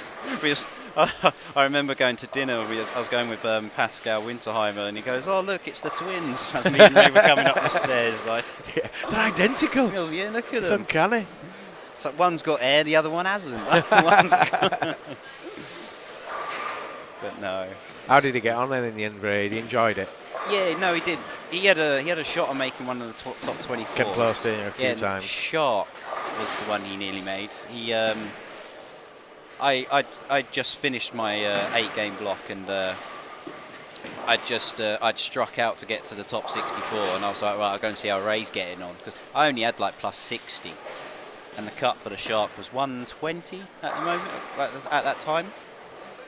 And Ray was on plus 110. He was punching out for 220. So I went over to go and watch. And he threw the first shot in the 10th, and he rung 10. And I was like, you know, it's like it would have been nice for him to get to to at least a top 24 to give him a little bit of confidence. In his first one, yeah. Yeah, in his first one. Yeah. Because that's what I did. I played my first World Series, made a top 24, and you get that little bit of confidence going. That literally, like I said, that kicked off my 2015 bowling well in the EBT circuit. Yeah.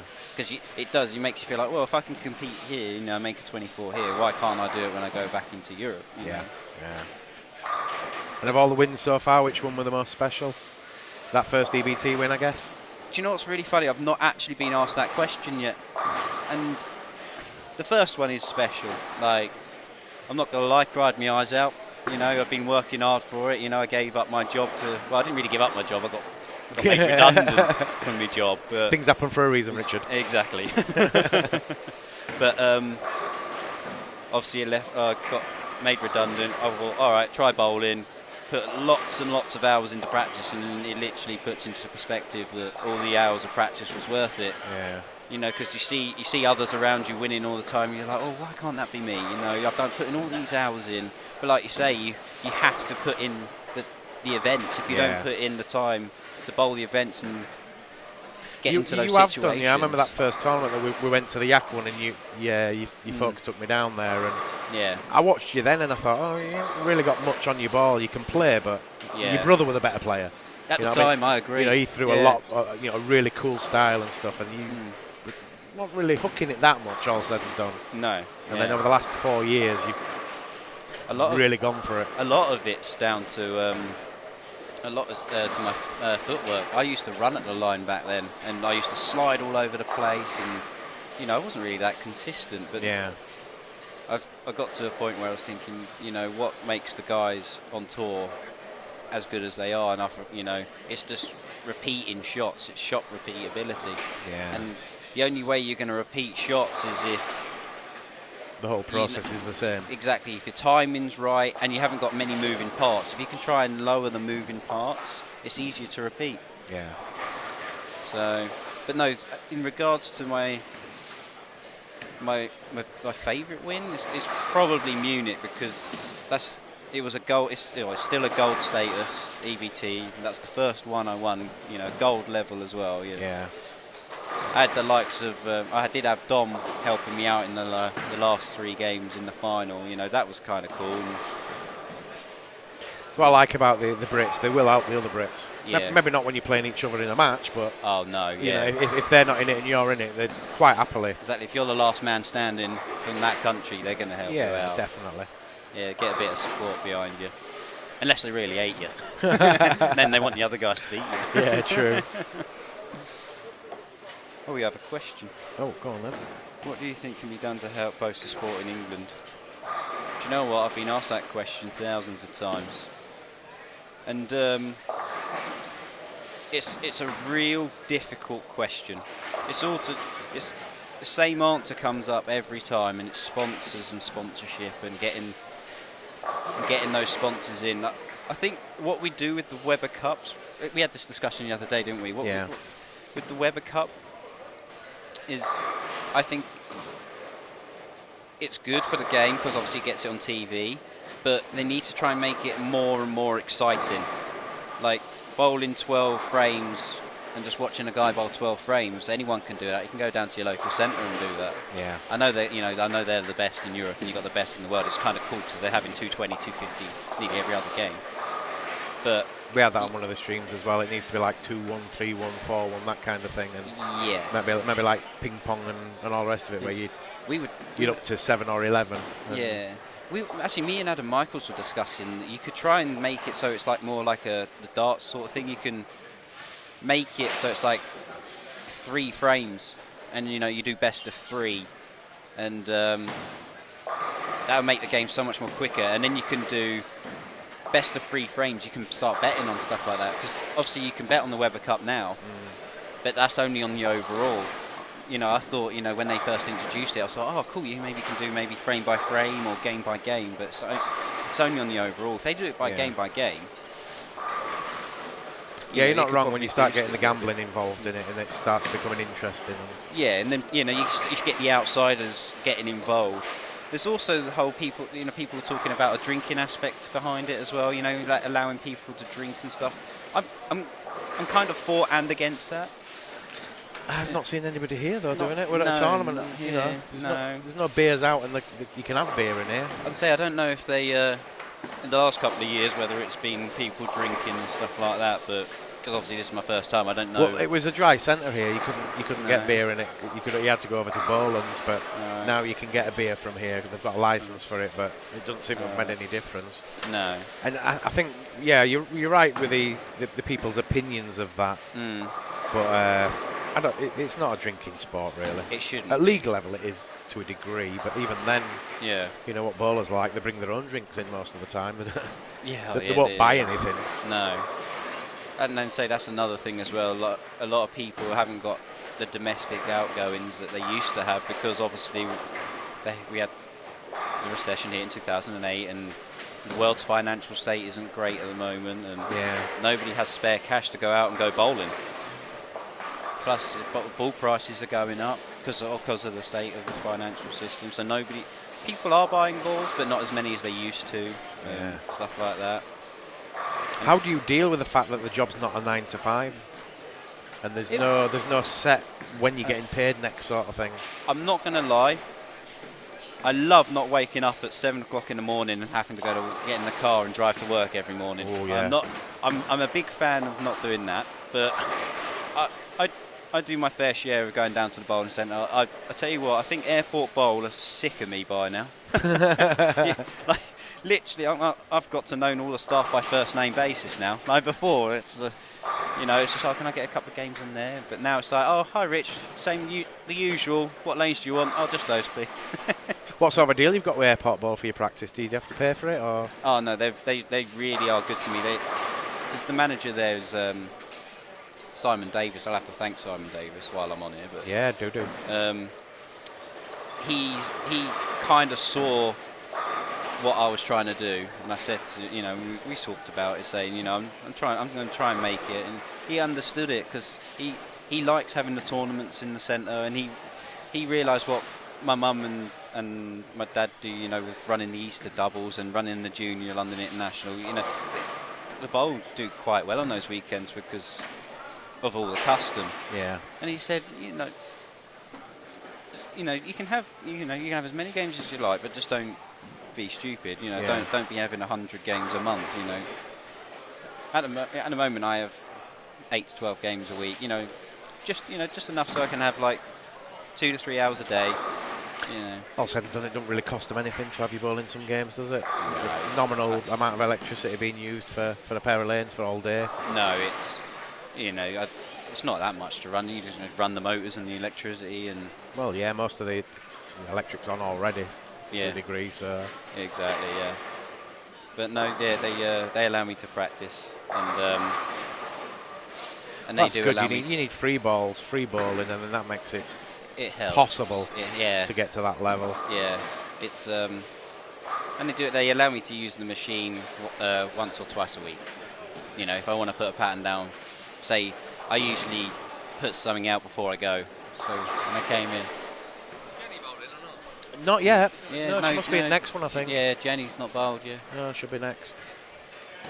But no. Oh, here we go. We've got some more questions. It'd be great if we get into the Olympics. That would be a good start. It'd be great for worldwide bowling. Yeah, the Olympics. We had a big push for 2022, didn't we, for Tokyo? Yeah. The guys, 20, wasn't it? 2020. That's it, 2020. Yeah, the guys they worked really hard to get it in. Well, to get it into the top 8 of the last. We made the top 6, I think, or something like that. Top 6, something like that. Yeah. To get selected. Just missed out. Yeah. The guys worked really hard. Like Belmo, I think he did quite a few bits for it as well and tried to get us in there.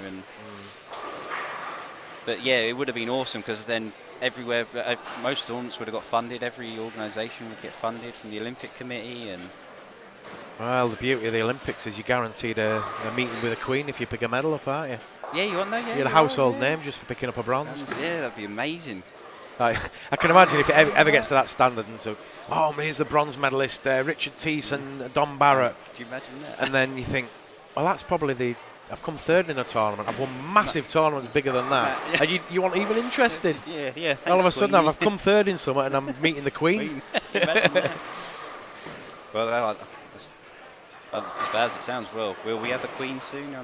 She's not very well at the moment. Well, is she? yeah, she's getting on. Yeah, she let's is, yeah. let's get the Olympics in a few years, and unless you'll be meeting Charlie Yeah, I can meet each other. Yeah, true. or William even. yeah. That's probably what we need to do. We need to get William involved in bowling a little bit, and then. Well, that's what I was saying. I wonder what's going to happen to the pair of lanes in the White House now Trump's taken over. Yeah. Do you know what I was thinking? What's he going to do with them? He'll probably keep them because he's not going to want a basketball court like Obama did. No, Obama did, yeah.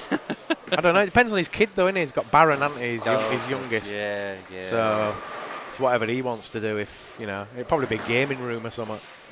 Couple more. I think the BTA Tour going handicap based the last year or so will attract more bowlers of a lower quality to play events, but at the same time, it means the high quality players perhaps drop out. Yeah, that's true. And Jay says he thinks the Sport Bowling Tour will be a good addition.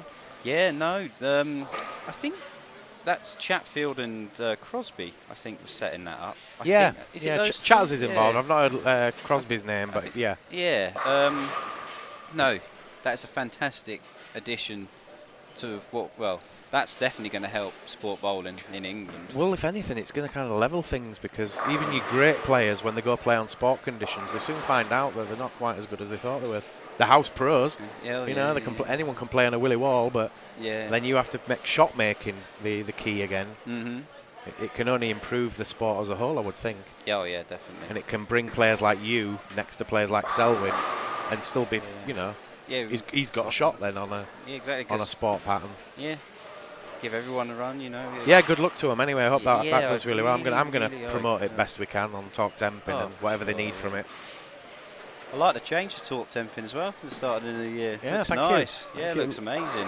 I've been wanting to do it for the last 2 years, but Stuart's been a bit busy, and so I bypassed Stuart this time and I went to Helen Tamblin. I said, look, I need to get this new website sorted soon. I know what I want to do, and I'll have it knocked up in no time.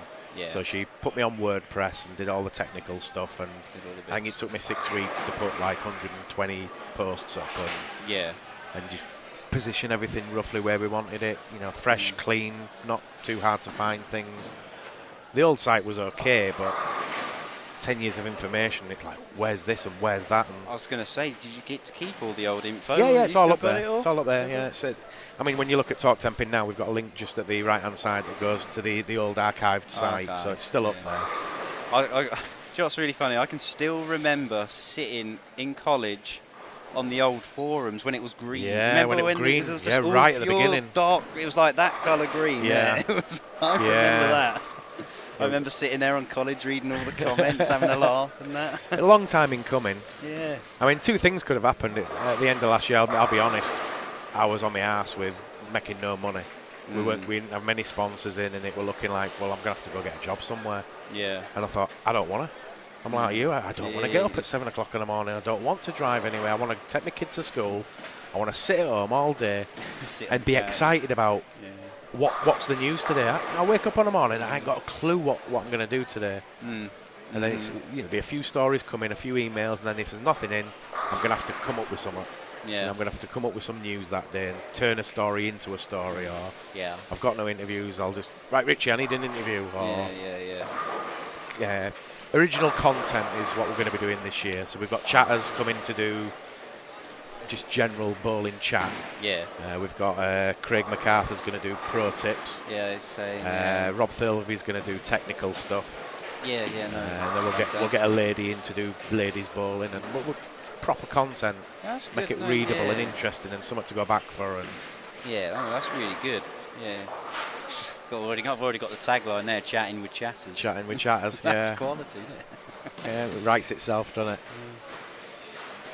Here we are. Another one you mentioned in Airport Bowl. Do you know if the UK police are still running competitions in there? Well, I know that Alan Hannafin, he's a police bowler, and I speak to him. He bowls quite a few league down at the airport. He doesn't bowl as much as he used to, but I believe that there is still police bowling in the airport bowl, just not as often as it used to be, I think. Yeah. Because I think they do some sort of championships, I believe. Yeah, it's been all over. Leeds, I think, they had it at Shipley not so long back, and there's a lot of good police bowlers, daft as it seems.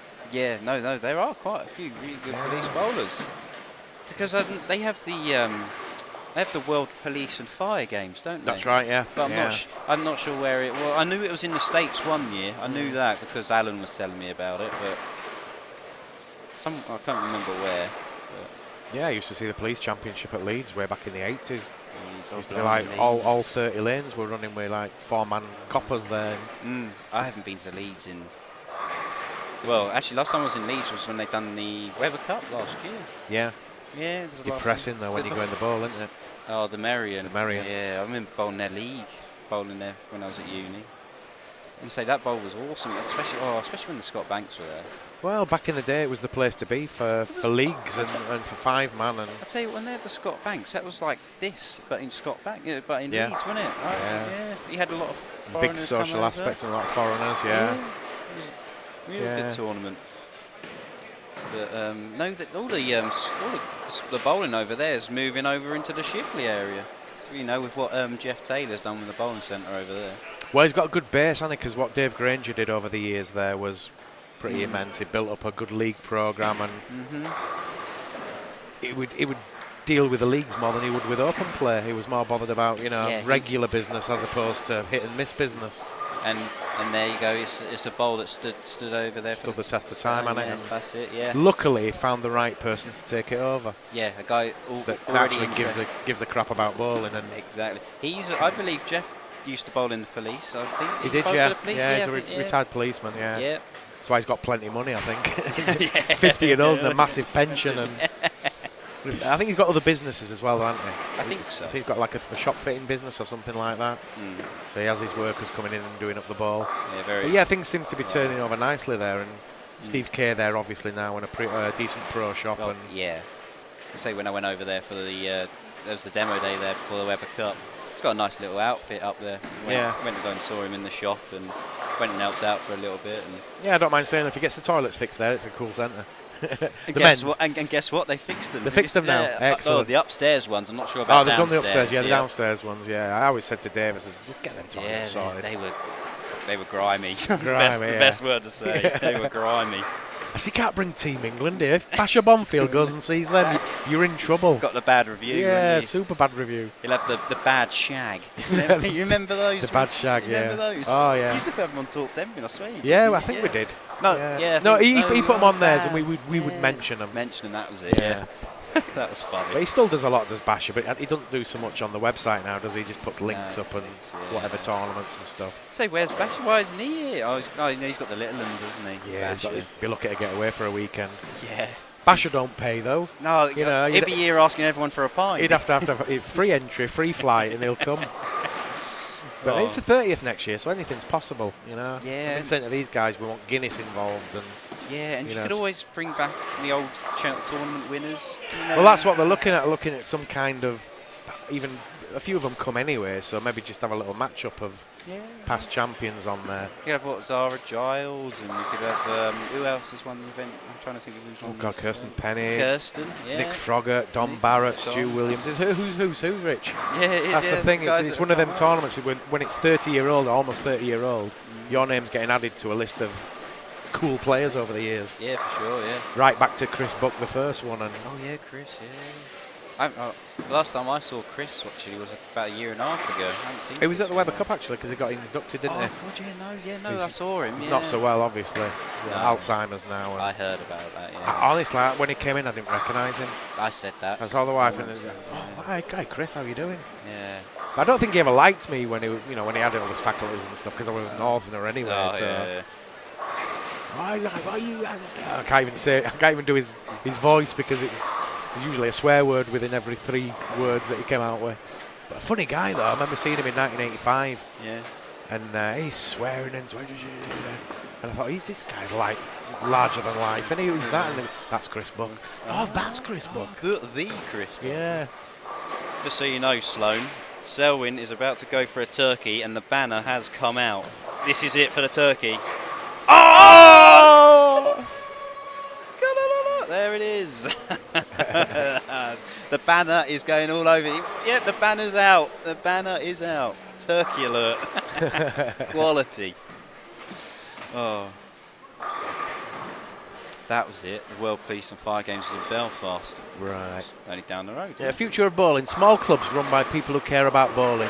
Well done, Mr. Taylor. That's It kind of stems into what I've been saying for a while about bringing club bowling back.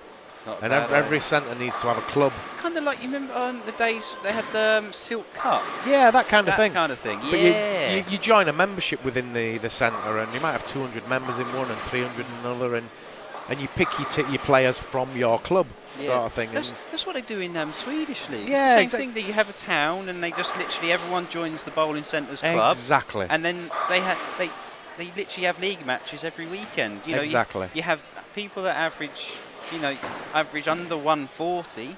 Yeah, they have a league match. Like the top guys that are averaging over 220 that are in the elite league, they're doing the same thing, but just on different weekends. We have got that to a degree with the travelling leagues, haven't we? Yes. You know, if we invested more into that and turned that into the club bowling side, I think that's probably the future of it.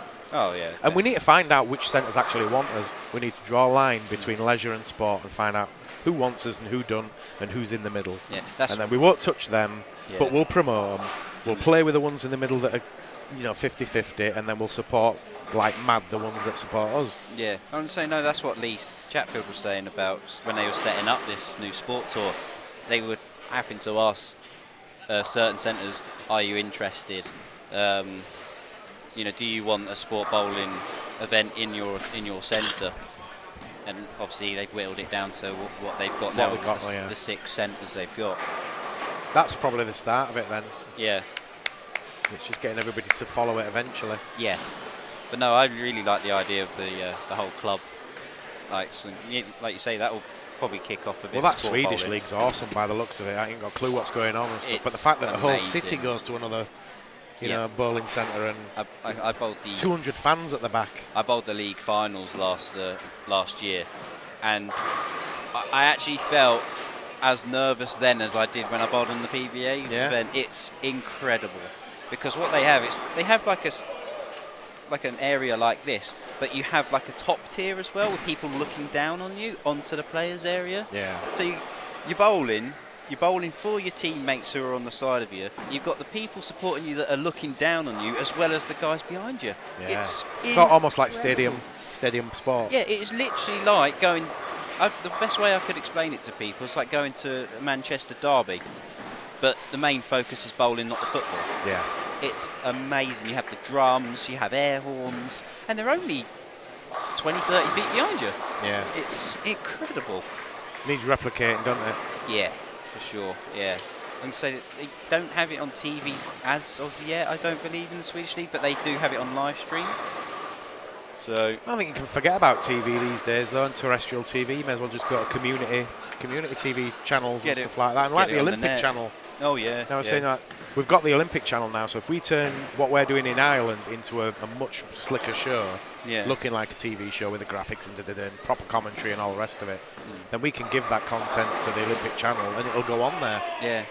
Because they're looking for content.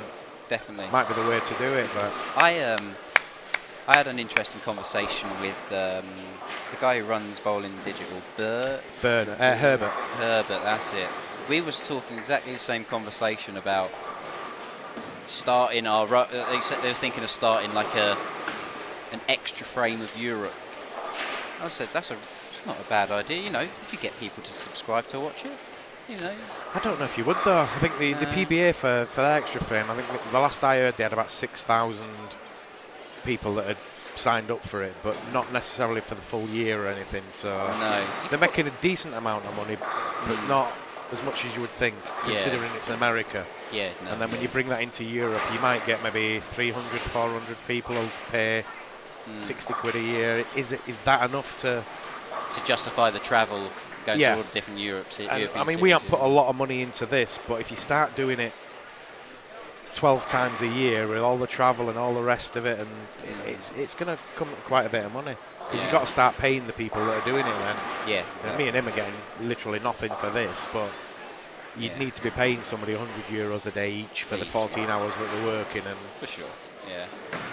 See, Chris has just rubbed in that because obviously Sloan bowls for the team that won last year in Swedish League, so he's rubbing it in. Ah, he is he? Because we played their team first. We beat him because it's a best of 3 on and they get to pick the pattern first because they were the highest seed. It was long or short. They picked long for the first game. We beat them. Then we went on to the next day. They picked short for the next one. They beat us. Then picked long again, and then beat us. So they beat us 2-1. And then they went and beat Pergamon. So the likes of Martin, Dom,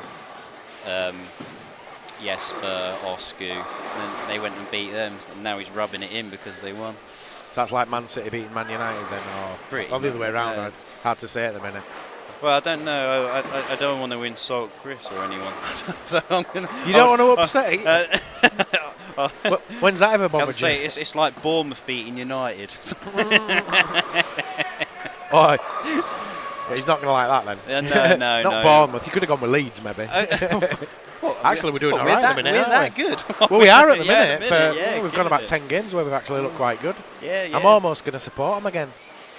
We're going to support them again. Well, I've started watching the results again. Usually I just as I flick down them and I'll look and it's got... Oh, we've lost again. Oh, there we go, there again. Yeah. As long as we don't go too many divisions down. Oh, yeah, Who's the manager this week? I don't know. Who owns it? Yeah. It's funny, now Celinio's stepped back. We're not doing that bad, funny enough. Yeah. It's a shame, really, because Leeds is such a big club, isn't it?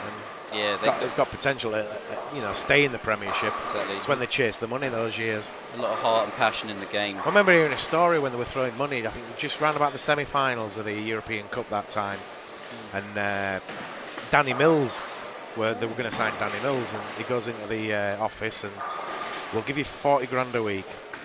And he didn't say anything because he was stunned. He wasn't expecting that much money. Yeah. And because he didn't say anything, all right, we'll give you 45 then. Upped it just like that or something. Just because he hadn't said anything. They were just throwing money at it.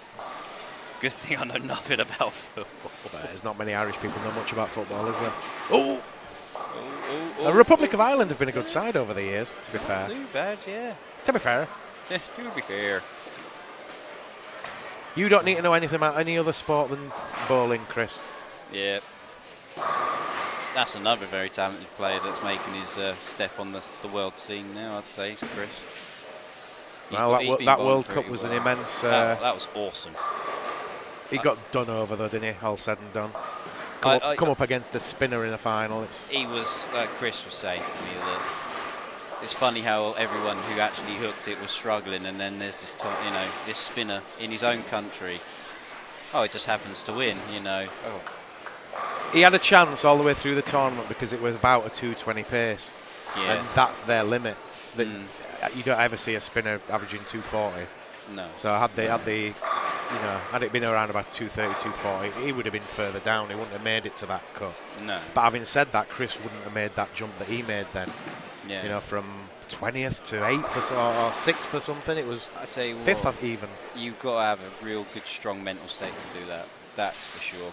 Like 20th to 8 in pretty much, one of the biggest tournaments in the world. Well, Anne-Marie said at the time it was the biggest World Cup jump in history. Yeah, you're talking 50, 60 years of World Cups there, and nobody's done that kind of a jump. Yeah. To the point where they hadn't even made a shirt for him. Yeah, no, that's what he said. No, you were saying, they had to make a shirt. They work out who's going to do it, and they've looked at the name down there. Sloane Ranger's not going to make it.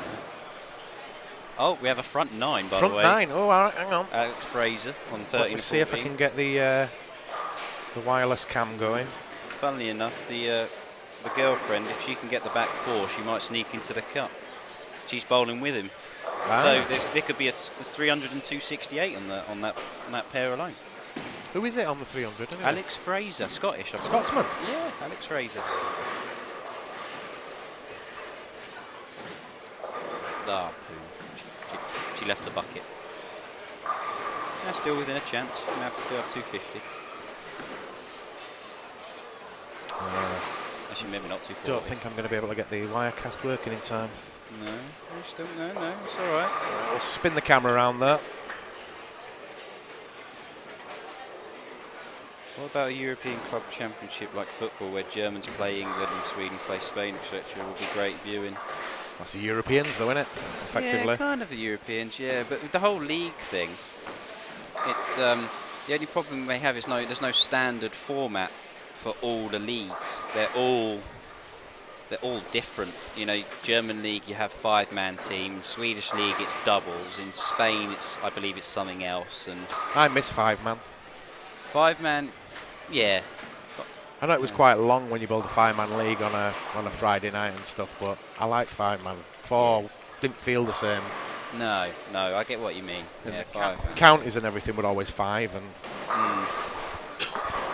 So here's Alex stepping up for. He's thrown a code platinum, by the way. A nice addition to the international Stormline code platinum. It's got the same core as the code black, just for you guys who want to know. Need to go a little bit further. So we're looking at the yellow shirt coming into play. First one in the 10. Oh, first one. Yep. Funny enough, I've got one of those. Got code platinum, really good ball. Has a really strong cover with the code black core. Which is your go-to ball at the moment? For me, mate, I'm really liking the Alpha Crux at the moment. Yeah. The ball's really good. Yeah, very good ball. Smooth and predictable. Have you thrown a timeless yet? No, not yet. They haven't reached the UK just as of yet. We'll be getting them very soon. Really interested to throw mine. It'd be very interested to throw a ball that's got Belmo's. It's actually got Belmo's logo on it. Logo on it, yeah. It'd be interesting. Right, so I'm up for the 11th. Advertising for him. Yep, it's awesome. He's got a push. Oh, he's got it. Go on. Going into the 12th. I think Alex has bowled pretty well as well, because obviously I've been following Katie for the 6 games. Alex must be on around 100 over at least going into this last game. He's going to have 300. I'm not sure, to be honest. I know Ron Hurt was 89 over after first 3, and Brian was a good 170 over. I know that. He's having 220. He's going to be in the 1400s. What, Gillespie? Yeah. No, Yeah. He started 230, 220, 250, 250. Wow. So, in the game before that, I'm not sure what he had. I wasn't I'm concentrating. going to need to find out who it is soon, because I'm going to have to get him up for the green screen interview. So here we go then. Alex Fraser for a 300. Go on, lad. Oh, it's spit in. Oh! 10 pin. Livid.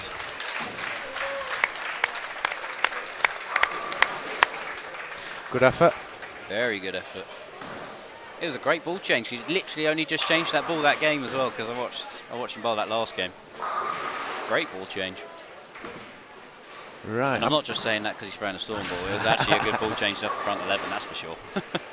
Well, thanks a lot for coming on, Richie. That's all right. No, you're more than welcome. Kept me interested for the last couple of games. No, you're all I don't right. like the first squad of the day. I don't know what to say, and I'm a bit tired from the night right, before. yeah. It's nice to bounce off somebody else for us. So thanks for coming in. That's all right. No, more than You're not going to play again before the finals now, no? No, I've got to play tonight anyway, so you know, just You're going to just go through the motions, through the try and get through the rounds. Through the rounds. Yeah, it's a bit of a shame it's only 3 games. You know, it's going to be a run and a run and hop, skip and jump, and hopefully you get to the 650 mark to try and make it through, basically. So, yeah. Well, if you're all right on fresh most of the time, you can go 3 games and not worry about transitions with 3, can you? Pretty much. Yep. Right, so I'm going to go find out who's going to win this block, and then we'll set up the studio for the interview. Thanks again to Richard, and we'll see you all very shortly. All right. Stick around, and we'll find out who's won the squad.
So yeah, looks like it's going to be the French girl that's going to take the block, Amandine Jacques, with 14.12, I think.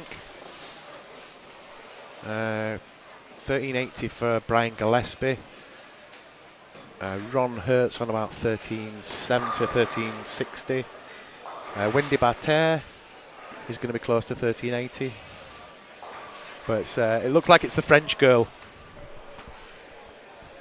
So we'll get the studio all ready anyway.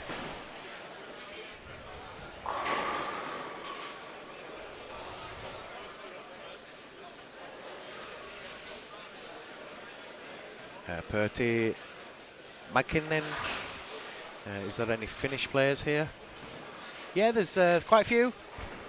There's one or two have played this squad, one at least. But players 2, 3, 4, 5 and 6 are all Finnish in the overall standings at the moment. So the Finns are doing good at the moment. So we'll get the studio set up and we'll get the French girl in for the interview. Her English is not fantastic, she says, so I've got to speak slowly.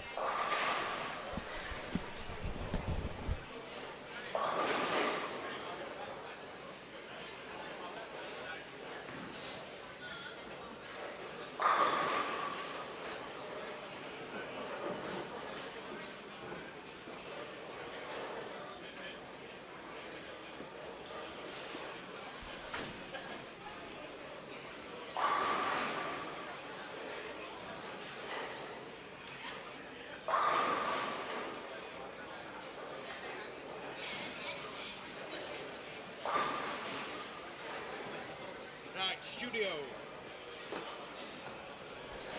French girl, I believe.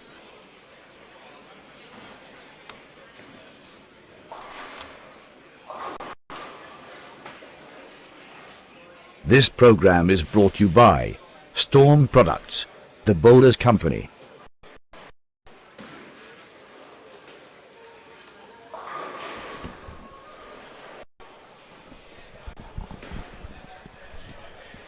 Right, everybody, so we're just going to wait for Amandine Jacques to come in and do the studio. Do you like it? It's nice, isn't it?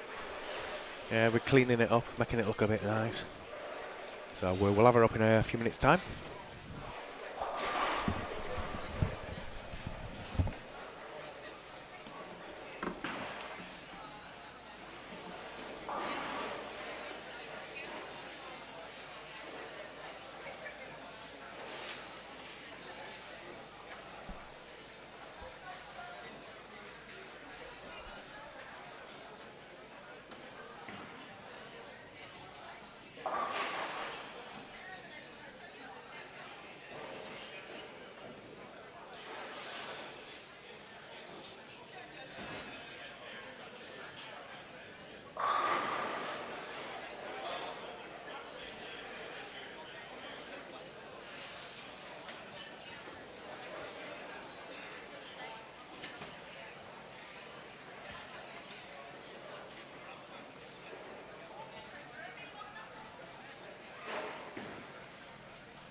So yeah, just bear with us a moment.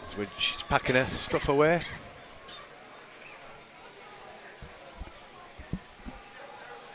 So that's the conclusion of squad 12.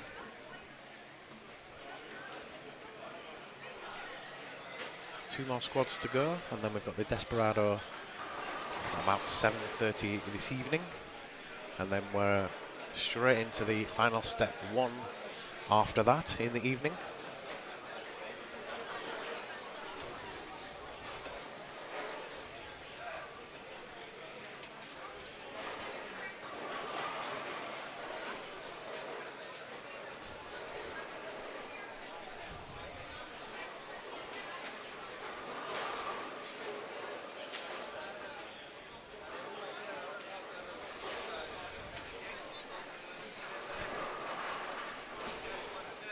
So remember to check the scores on the official website, Tempin Island, and talktempin.net. Also Bowling Digital, thanks to Herbert Bickle, who's running the tournament this week. And anyone else out there in Europe that's carrying the results for us, thank you.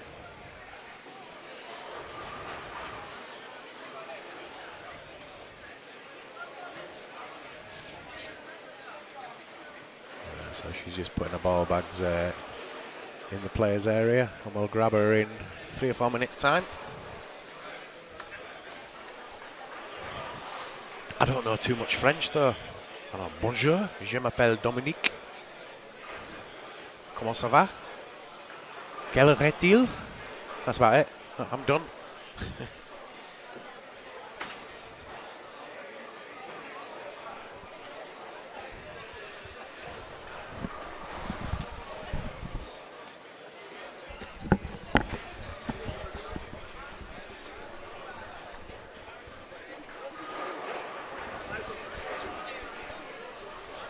So thanks for watching the block.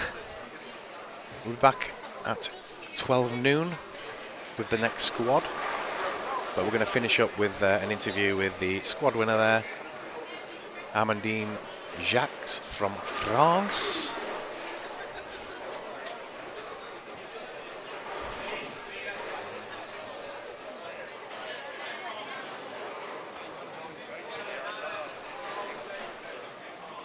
What I should do is I should say, no, come and do the interview now and then pack your stuff away. Because we've got people waiting for you. Your people want you.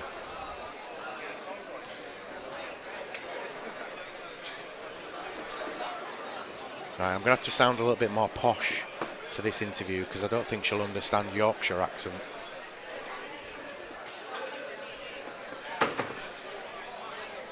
Alright then, Chuck, how did you bowl?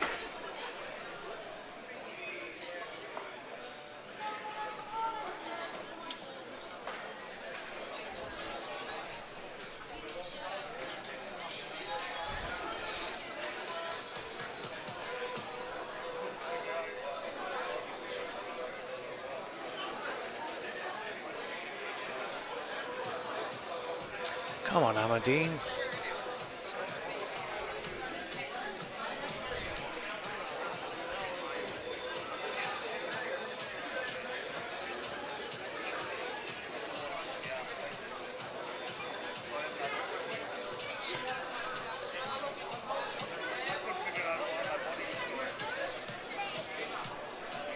Don't want the music on during the interview though, thanks.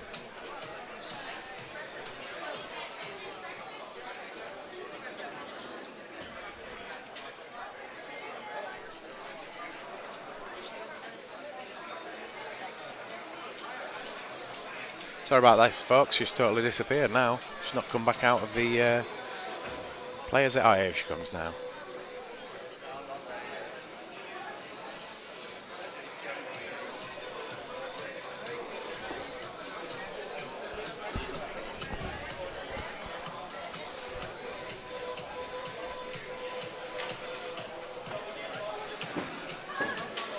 Yeah, she's on her way now. Got some cool riding boots on, like really shiny boots, like almost thigh height. Very cool. Maybe ask Selwyn what he finished with. Selwyn, what did you finish with? What did you finish with? 12.51. 12.51. What ball? 12.51 from Selwyn Morgan.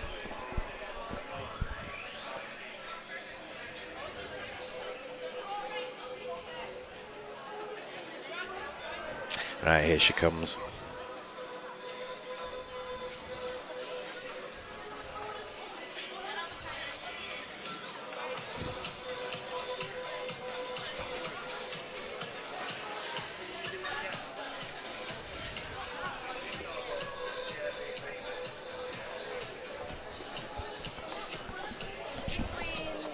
It's in direct or It's it's in live? live, yeah. Don't worry. We'll be quick. She's nervous. It's live, she says. You okay? Yeah. You can hear me? Yeah. Congratulations, you bowled well there. Thank you. 14, 12. 12. Yeah. With ladies bonus? Yes. Yeah. Did you change as you went across the house? Yes. At the right side of the bowling, I changed 2 times my balls because it rolled a lot. So I had a problem with lanes 17 and 18, and yes, 18. Yeah. But I found a solution. So. What equipment were you using? Sorry. What bowling balls were you using? At the beginning, I used Game Breaker 2 MVP. After that, I bowled Ectic, and after I wrote Pearl. Excellent. So you're happy with what you bowled there? Yes, a lot. You'll be in the finals now. Yeah. Do you travel much to other countries? Yes, it's my first EBT of the season, and I will bowl in Munich, in Poland, in Switzerland. So. You seem to be getting a lot of good French female players now. There's you, there's Wendy, Sarah, and a few others. Yeah. We started an EBT season together to learn more and to have a medal, hopefully, in the European Championship. And did you play the Bowling Promotion Cup this year? No. No, you didn't play it. No. Wendy did, didn't she? And Sarah. She played very well. Yeah. Will you play that one time? And I don't think so because I have to work during the week. So. What do you do for a job? I'm psychologist for children. Psychologist? Yeah. Wow. Right. You were very clever then. Thank you. How old are you now? 28. 28? Soon 29 in 1 week. How long have you been bowling? 14 years. 14 years. Yeah. High game 300? 2. 2 300s? Yeah. Excellent. Your high 3 games? I don't remember. No. 7, 4, 15, 50? 750, yeah. Yeah, I think so. Are you enjoying your first trip to Ireland? Yes.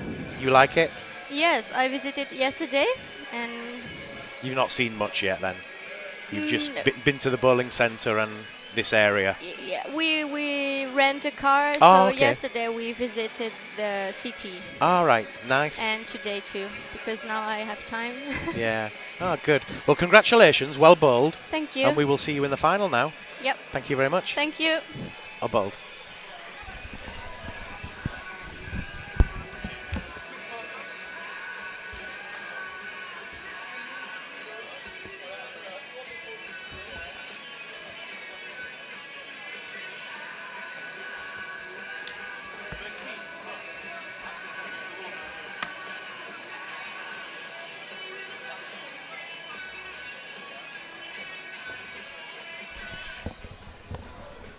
So yeah, that just about concludes this squad. We'll be back at 12. Thanks again for watching, and we're going to leave you with a message from our sponsors.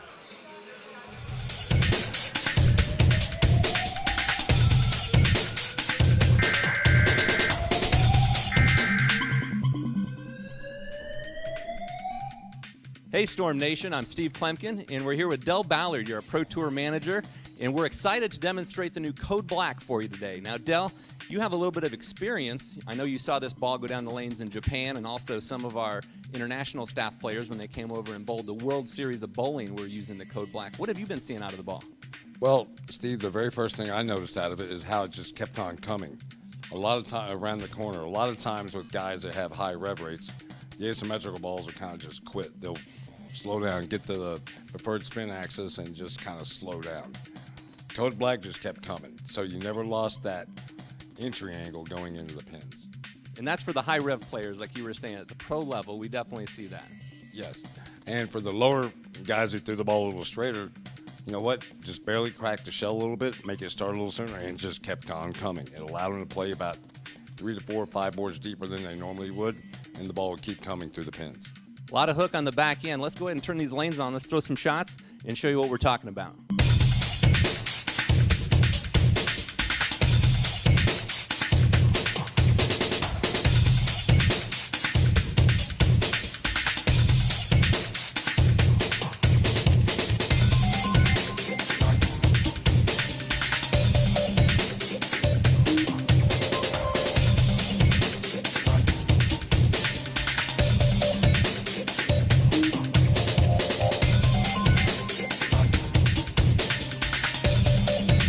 I think you could see going down the lane. I mean, there was a strong motion. We had 2 different balls, 2 different layouts. Both of them were the 5x5 layout, one with a pin above and one with the pin below. So that's the different pin buffers.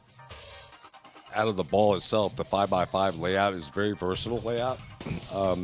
You might go like a 4.5x5 if you're a little less revs, a little lower rev rate, but always keep that mass around 4.5 to 5 inches, and it really gets down the lane and wants to kick on the back, either pin up or pin down. And I think when we're looking at, if somebody's kind of going through in their mind trying to decide, do they want to add the code black to their arsenal, I think the decision really is looking at, do they need a ball that's going to give them a little bit more hook down lane? Yeah, a lot of times when you're dealing with solid covers or stronger asymmetrics and they get the mass a little closer to the axis, they have a problem with it quitting on the back. You can drill this ball up a little bit, just a little farther from the axis, and my God, shit comes around the corner. And that's one of the things I know when you're out there on tour working with the best players in the world, when you're looking at some of these layouts and trying to find out, exactly what kind of a motion you're going to get, you're trying to control the break point, trying to control entry angle, trying to control motion down lane, and that's